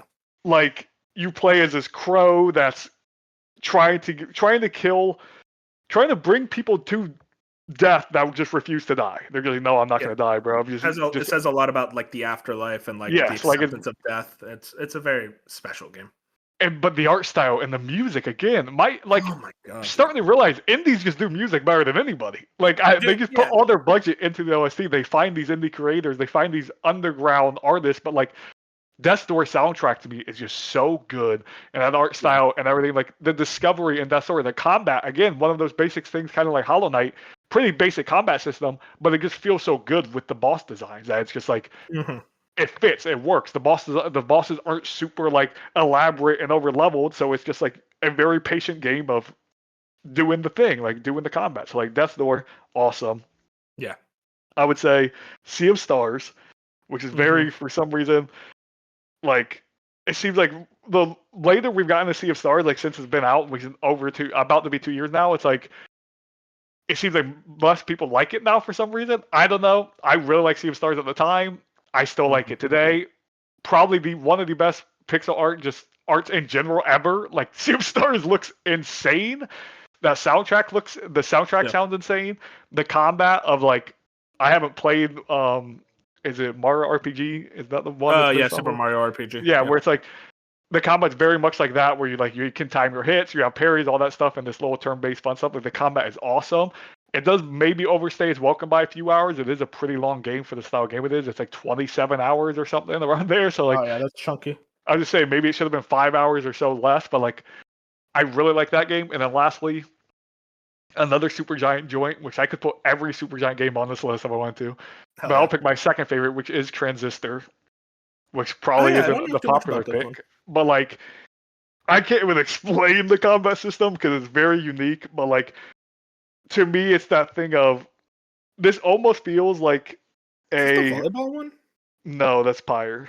Okay, my bad. But Continue. this it's very much like if you look at Transistor, you can see how they got to Hades. Like Transistor looks like a stepping stone Oh to yeah, I Hades, see that.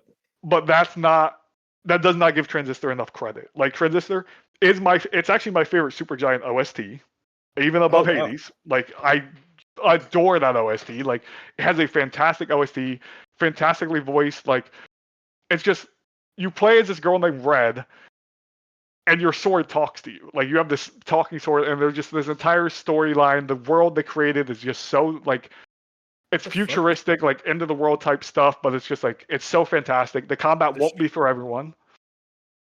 does she What'd you bang the say? sword? Um, A lot of this art is very suggestive towards the sword. there's a spoiler. I don't know if you want, Oh, but okay, it okay, has to, okay. yeah, Noted. just blah blah blah. Like, I'm not gonna get into it, but the sword's very important to Red as the Of course, character. of course. But yeah, it's just like when you look at the combat, it looks very weird, and it is weird. It's very weird, and it might not hit for everyone. And it's not like a great combat system, but it's one of the most unique combat systems I've ever played. And it's just like everything in the world just so perfectly where it's supposed to be. All the lore, everything. It's just so good. Like I recommend Transistor to everyone. It's not long. Like this is early Supergiant we're talking about, so it's like an 8-hour game maybe. Like these are not long games Supergiant used to make. But that's the one where it's like Oh, is it like a tactics game? I'm seeing this now. it's kind of almost. It looks like you would be like grid-based tactics, kinda. It's very weird. I do not know how to explain it. Like Yeah, really. I'm just like watching the video review I from did not know IGN. how to explain. But for me, it's like a lot of people shout out Supergiant games, and it's usually like Hades. You hear a lot about Bastion, which is great. Yeah, And then a very lot good of game. I people's played that second one. favorite ever Hades is Pyre, which I think Pyre is awesome as well. But like for some reason, for me, it has always been Transistor after Hades, and I think it's just the soundtrack at the end of the day elevates it compared to all those other games. Dude, shoutouts to fucking indie OSTs. Like doing this whole segment has really made me realize how good those OSTs are. And they just I think what it is just they're just filled with passion and they never feel like, oh, we just need an OST for this game, make something up. It's like no, they're it's like the OST seems to always be just as big of a part of the game as everything else. They And always nail before the OST. before you get to your last one, two quick shoutouts I just remembered: Tunic and Neon White, both phenomenal games. Tunic, Um, shout out Tunic, dude. I love Tunic. you should play Neon White. That game's awesome. Really cool game. I should play the Wait, you guys have been telling me to play that for a while. It's just fucking cool. That's all it is. It's cool. But what's your last pick, Fusion? Your I number would say 5. Stray is indie, right? Oh, totally, it's an indie game. Yeah, I'd count that as indie. Okay, I would say I'm just just to shout out Stray just to piss Bop off if he made it this Yeah, past. fuck Bob. Actually, that's a lie. I should probably shout out Neva. Never. Neva, awesome game. Shout out But to Never, yeah. Stray is just like I do like Neva better than Stray, so I don't know why I'm shouting out Stray. It's the point that I we've think said you it multiple expected times me on to this say podcast. it. It's just like Stray is so damn good at the world building and the world Yes. design. I want to live in Stray's universe. Like that Yes. is The the world I vibes want are to live so in. good. The gameplay, whatever. I'm playing as a cat, like it's fun, but like the puzzles, some of them Mhm. are actually frustrating. But dude, the world, like when I think of top 10 favorite worlds like ever in a video game, Stray probably makes my list, which is just insane to think Yeah. about. But it's like whatever crack cocaine they put in building that world around this cat is perfect. Also made me realize how much I love cats because at the end I was kind of crying for the cat.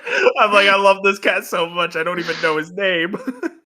Yeah, shout out Stray, dude. It's That's so straight. good. But yeah, your last game? Or is that it? That wasn't my last game. Oh, okay, cool. Yeah. Yeah, honestly, Fusion, all that longer than I expected, but like it kind of shows it's like, damn, indie games are really special.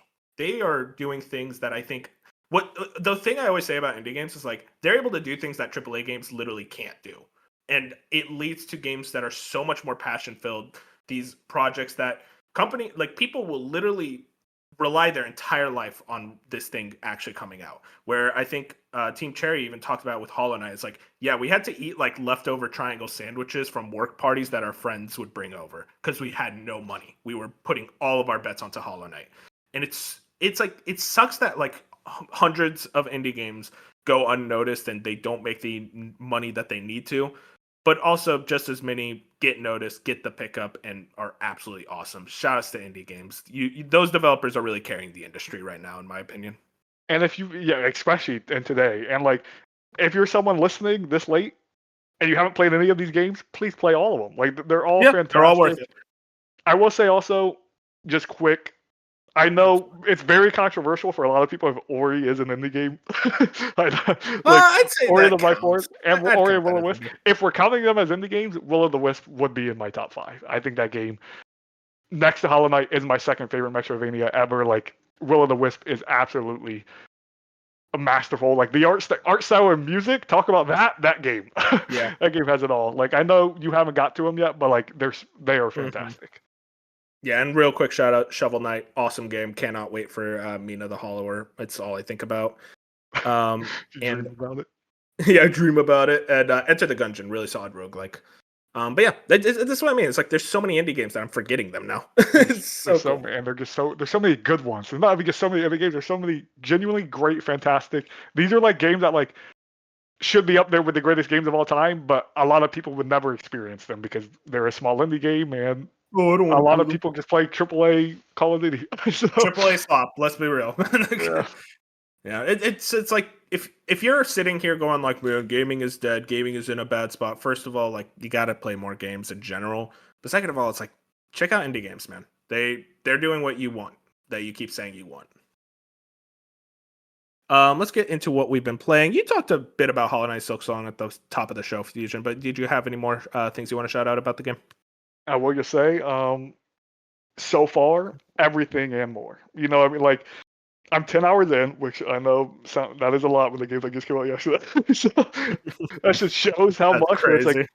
I played 7 hours straight yesterday, or not maybe straight. I ate a few things in between there. I ate lunch, but like, and then I played 3 hours this morning. I wish I could have played more, but like I've just been busy today, and like I probably won't be able to play till tomorrow. Anyways, it's just a real like I said at the top, it is very difficult compared to what early stage Hollow Knight was. But like everything else, just the art design, the music, the way Hornet feels, the way the combat feels, I'm genuinely always thinking about this game right now when I'm not playing the game. This entire podcast, we're sitting there talking. I'm thinking of Silksong in the back of my head. We're talking about all these indies. I'm like, Silksong's going Wolf, to can be you on this shut list. up? I want to play Silksong. Like, I fully believe, like, if we had this conversation a month from now, top 5 indies, Silksong would be there.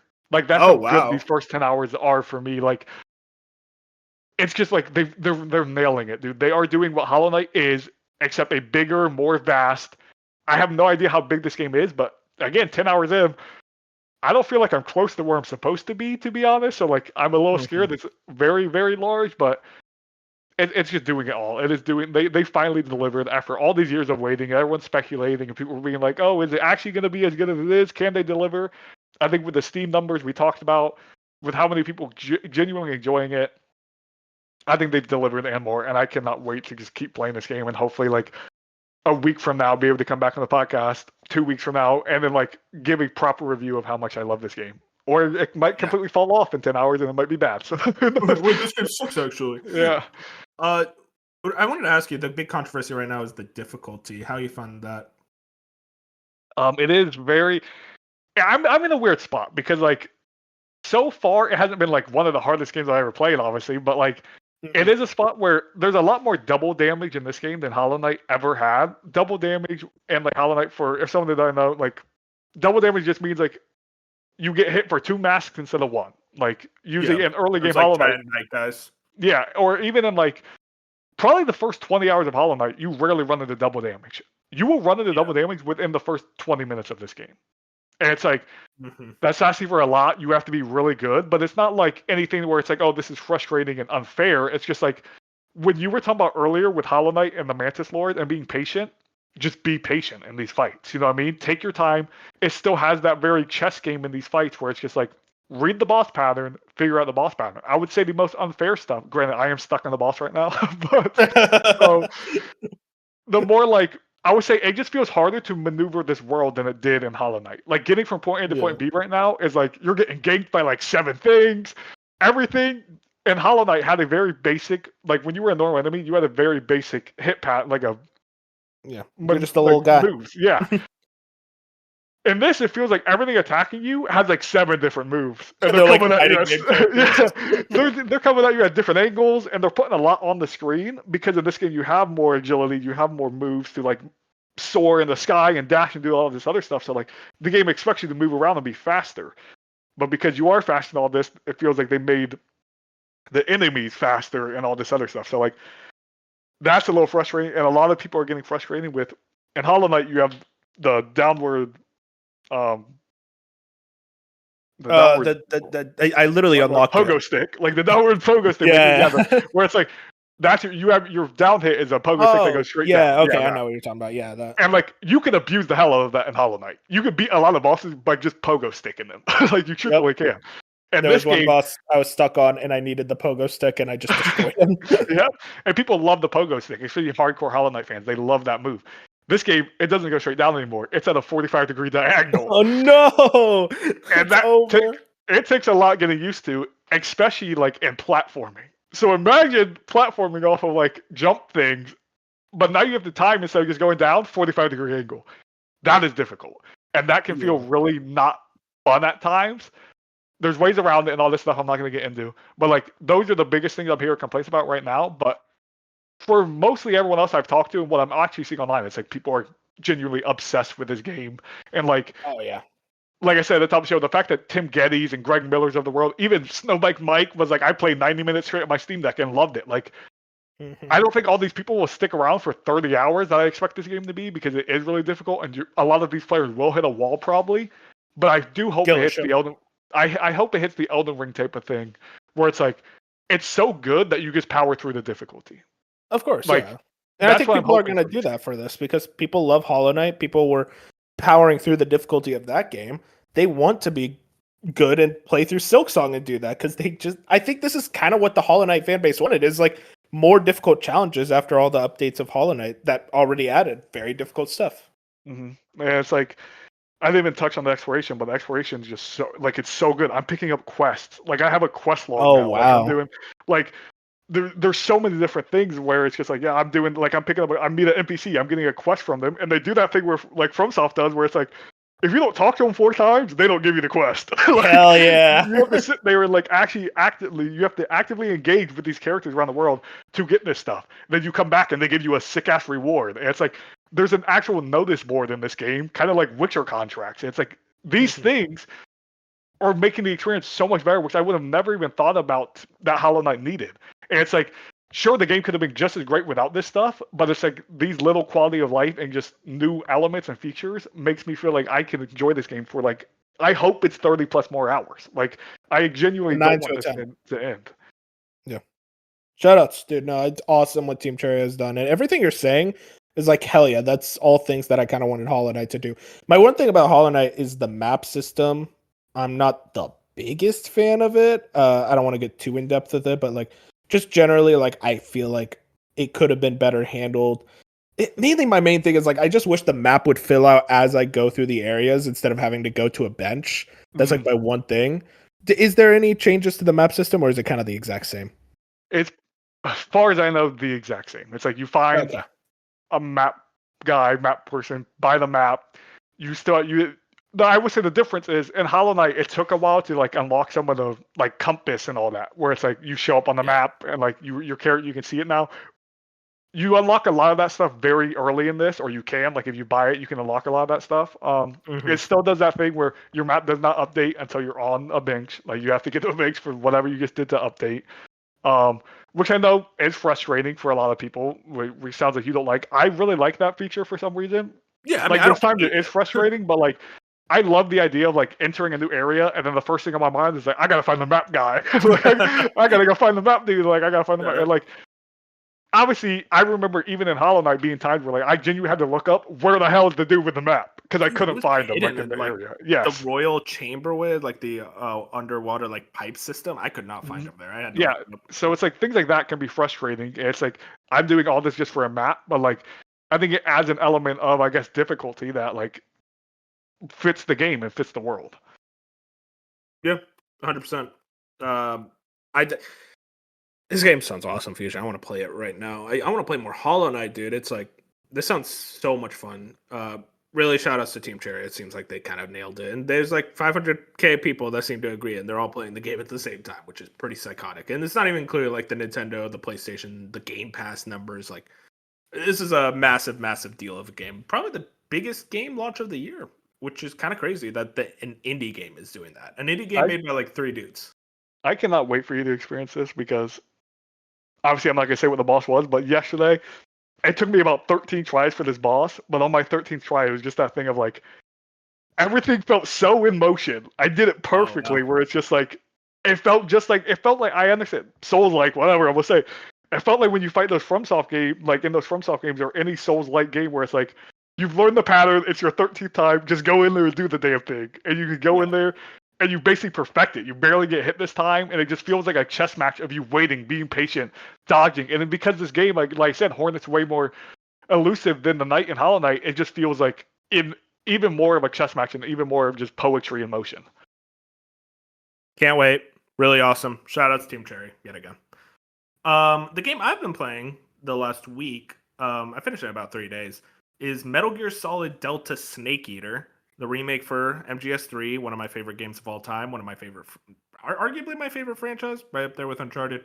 I love Metal Gear to death. I'm so happy to see it back in a big way.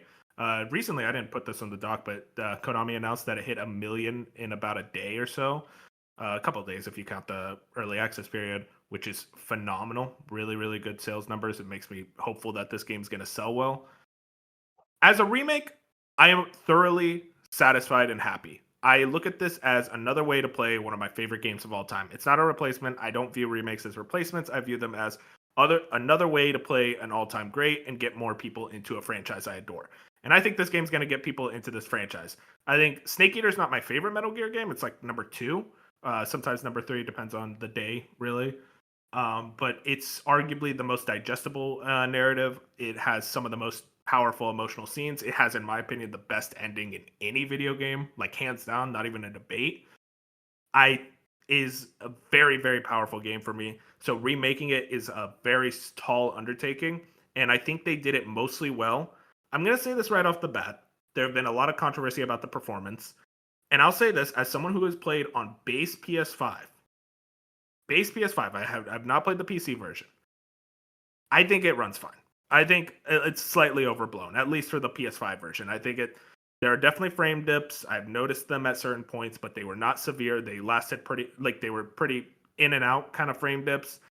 There was one point where the game kind of froze for a second, and then it immediately came back to 60. It was like that was weird, but nothing too bad to where it actively dissuaded or ruined my experience. So I think it. I probably just got lucky there, but it seems like right now, like they're putting out some updates. It seems to be running a lot better now. Um, as for the gameplay changes, they've changed the game to play a lot more like Metal Gear Solid 5, which I mentioned earlier is one of my favorite gameplay loops of all time. And I think overall it's very good. It feels great. I think my problem is that they didn't update the maps or enemies to really take note of how much more powerful you are. So like the maps and the enemies are designed for the PS2 version of Metal Gear Solid 3, where you had substantially less options. Whereas now you can kind of destroy this game pretty easily. I played on hard mode for that reason because it is easier. But that doesn't really bother me too much because I just really like sneaking around. I love the camo system. I love stealthily taking people down with tranquilizer shots. It's just a blast. It's a really, really fun combat system, gameplay mechanics. Some of my favorite stealth gameplay I've played in a while. And as for the actual look of it, I think overall like the character models look amazing. I think that certain aspects of the game look great, but if you're gonna play this game, I highly, highly recommend giving it the legacy filter. It just adds this kind of tint to the game that the original Snake Eater had. It just makes the game look better, in my opinion. It does not look like because the normal game kind of just looks like it's an Unreal Engine 5 game, whereas like you put that legacy filter, it's like no, this is Metal Gear. This is the directorial intent is to have this kind of lens to it, which adds a lot to it. I think there's a lot of discussion about like soul versus soulless. I always hate the word soul because it literally makes there's no definition to soul. I think this is a very great remake of this game. Another amazing way to play this game. I just wish that it was accounted for the differences in the difficulty. That's my one thing is like change up the gameplay or like change up the level and enemy design to better fit how much more powerful Snake is now. And I definitely want to see those performance issues kind of hampered down. I was just saying, I was gonna ask. I'm glad you touched on the difficulty and how like it seems like it is, like you said, extremely easy now, like compared to Not what it was. extremely. Like I did, there are certain aspects. There's a part of this game that I'm like, oh my god, I forgot how bad this section is. But for the most part, it's like, yeah, it's a lot easier. I put on hard for that reason. And I'll ask this because I'm obviously gonna be hard for you to answer, and like, but I feel like this is just a question I want to ask for the remake of this style. Like, are you someone who's like, if you had to introduce someone to this game, would you rather them play the OG or would you give them the remake? I mean, that's such a difficult question to ask because it's like it literally is preference at the end of the day. I'd probably recommend the remake if you're willing to go back to it. I always say like, hey, play both. Like play like the original PS2 game is still phenomenal, but I think there are aspects of the original PS2 game that are more frustrating to go back to that maybe like the remake makes, for example, camo. It used to be if you wanted to change your camo, you go into the survival viewer, you individually change the camo, and you go back out. Now you like hold up on the D-pad and it's like, hey, here's the best camo combination, which makes it easier. It makes it a lot faster, but it's also like such a nice quality of life thing of like, okay, I don't have to like finagle around in menus for this anymore. Um, if gun to my head, I'd probably recommend the remake. But again, I'd recommend like do the new controls. That's fine, but like please put the legacy filter on. It looks so much better like that. Oh, yeah, yeah. I'm as someone who I wanted to play this on launch and then kind of Silksong ruined that for me. Yeah, what the fuck, Team Cherry? I don't know. I was gonna play it. Granted, I'm still $70 is a tough ask to be honest, in my opinion. No, It just that's the does not thing. look like a $70 game to me, but Okay, well, you didn't have to say that. That was a I little. didn't No, mean but that as in like a bad way. It's just no, I like get what you mean. It's a short game. There are side modes. They added the Snake versus Monkey mode, which was exclusive to the PS2 version. It was not in the HD collection. They also remade the Secret Theater cutscenes, which was kind of like these goofy cutscenes that were in the original game that was not in the HD version. They brought it back for this. It's a very faithful remake in a lot of ways. It, almost to a fault, like I said, with the kind of level and combat design. yeah. So it's like I'm still like I would love to get to this by the end of the year. When I talked about earlier, like Hell is Us and Chronos, like this is obviously above those two. Like when I'm talking about like what I'm interested in 2025 cleanup, like this is high near the top. Where it's like I want to experience this story. I did watch a little bit of gameplay, and I guess I've never seen Metal Gear like the old Metal Gear games like in gameplay, I guess, because I did not expect it to look the way it did. Let's say that's yeah. I'm not saying it's a bad or good thing, but like it looked really stiff. I don't know if that makes sense. I mean, it's not stiff. I wouldn't say that. Yeah, I don't know. Maybe I was like a GameSpot video. Maybe the dude was terrible who was playing. Oh yeah, he probably. Whatever I watched, just for some reason was not what I was picturing when I was thinking of the remake. It was the first time I've seen the remake gameplay. And I was like, this doesn't look remade to me. Like I don't know. Either way, that doesn't really matter. The main changes is that they added the first person camera view and made it where like you can move around and shoot while in first person and like in general. And they also added the crouch walk, which both of those were not in the original. Oh yeah.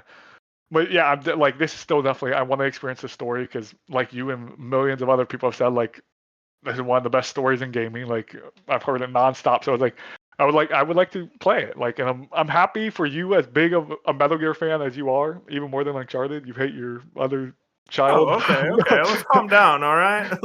They act like two legends cannot coexist. True. Shout out Nathan Drake. Shout out. Yeah, I'm glad it sounds like it's hitting for a lot of Metal Gear Solid fans. And it's like you said, the million. I thought that was a good thing, and you sound like it's a good thing. I was watching Kind of Funny this morning, and everyone there was saying it was not good. I was like, I don't know why, but I think it's the these sales numbers. Like, I feel like people are like weirdly with how big certain games have sales numbers. There's always this expectation of like, oh, 1 million is bad. When like that is 1 million copies at launch. That's $60 million in the bank immediately. Yeah. And I'm with you. I think this game is overpriced at $70. At the end of the day, it's a remake of a PS2 game. I would have better priced it at a 60 or a 50. But I mean, listen, when this game goes on sale, I think this is gonna be like a Devil May Cry 5, where it's just gonna have a long tail and it's gonna constantly sell. Yeah, I'm with you. I agree with that. And like I heard that million, and I was like, that sounds good. Like I don't know why we're people, but then yeah, I've seen other people like Kind of Funny, and I have another outlet that they were like, 1 million doesn't seem good enough for this right now. I'm like, that doesn't make sense. But that could be again the price. And like you said, once it goes on sale, it's probably gonna sell even more. It's like I guess it just depends all on because like I saw Alan Wake 2 hit 1 million and I was celebrating. So it's like, I guess it's just at the end of the day what it is. Like 1 million is a lot. Like I understand not every game's gonna be 5, 6, 7 million. Like this isn't how this works. So like we should be happy when a game hits 1 million copies. It's weird, man. I feel like people have this expectation. I think people need to adjust themselves also. Like when it comes to Japanese developers, like 1 million is a lot. Like that is very good for a team like this. And I think I think they probably already made their budget back, or if not, like very close to making it back. I think by end of year, I could see this hitting about 3 to 5 million, which I think Konami will look at that and be like, hell yeah, let's greenlight another remake, which I expect next game in the Metal Gear series to be MGS1 remake. I'm very curious how they do that because that's like going to be a full scale remake. Because MGS3, like you only needed to add a few things. MGS1 is like, I think you remove that top down camera, you make it third person. It's like, okay, you're going to have to completely change the level design now, which I'm very curious how they do that because that's another absolute 10 out of 10 masterpiece game that you can't fuck with too much, especially because you don't have Kojima there. Do you keep Virtuos as the developer team? Virtuos, listen, Virtuos, just learn how to use Unreal Engine 5. And Epic, let's get Unreal Engine 5 up to a better state. I was thinking about it, honestly, all my Unreal Engine 5 hate. And then I really started thinking about it. I was like, I think it's more fun to blame developers, actually. Because, like, how are you guys not optimizing these things? There's clearly an issue with the engine, in my opinion. Like, clearly a core issue with how it's optimized. But also, it's like, let's start optimizing these games. That's all I ask. Yeah, I will say I'm very happy this is doing well, reviewed well, because as someone who hasn't played these games, I want more remakes of these games. So like, I'm right there with you. I hopefully whatever one is next, whatever they want to do, just do it, and I'll be there. Just like I said, I'll be there for this. I haven't yet, but I'll be there. I Yeah, promise. you fucking liar. That's Liar. the point. Team Cherry ruined it. Classic Team Cherry. You know what? Maybe that Polygon article is right, actually.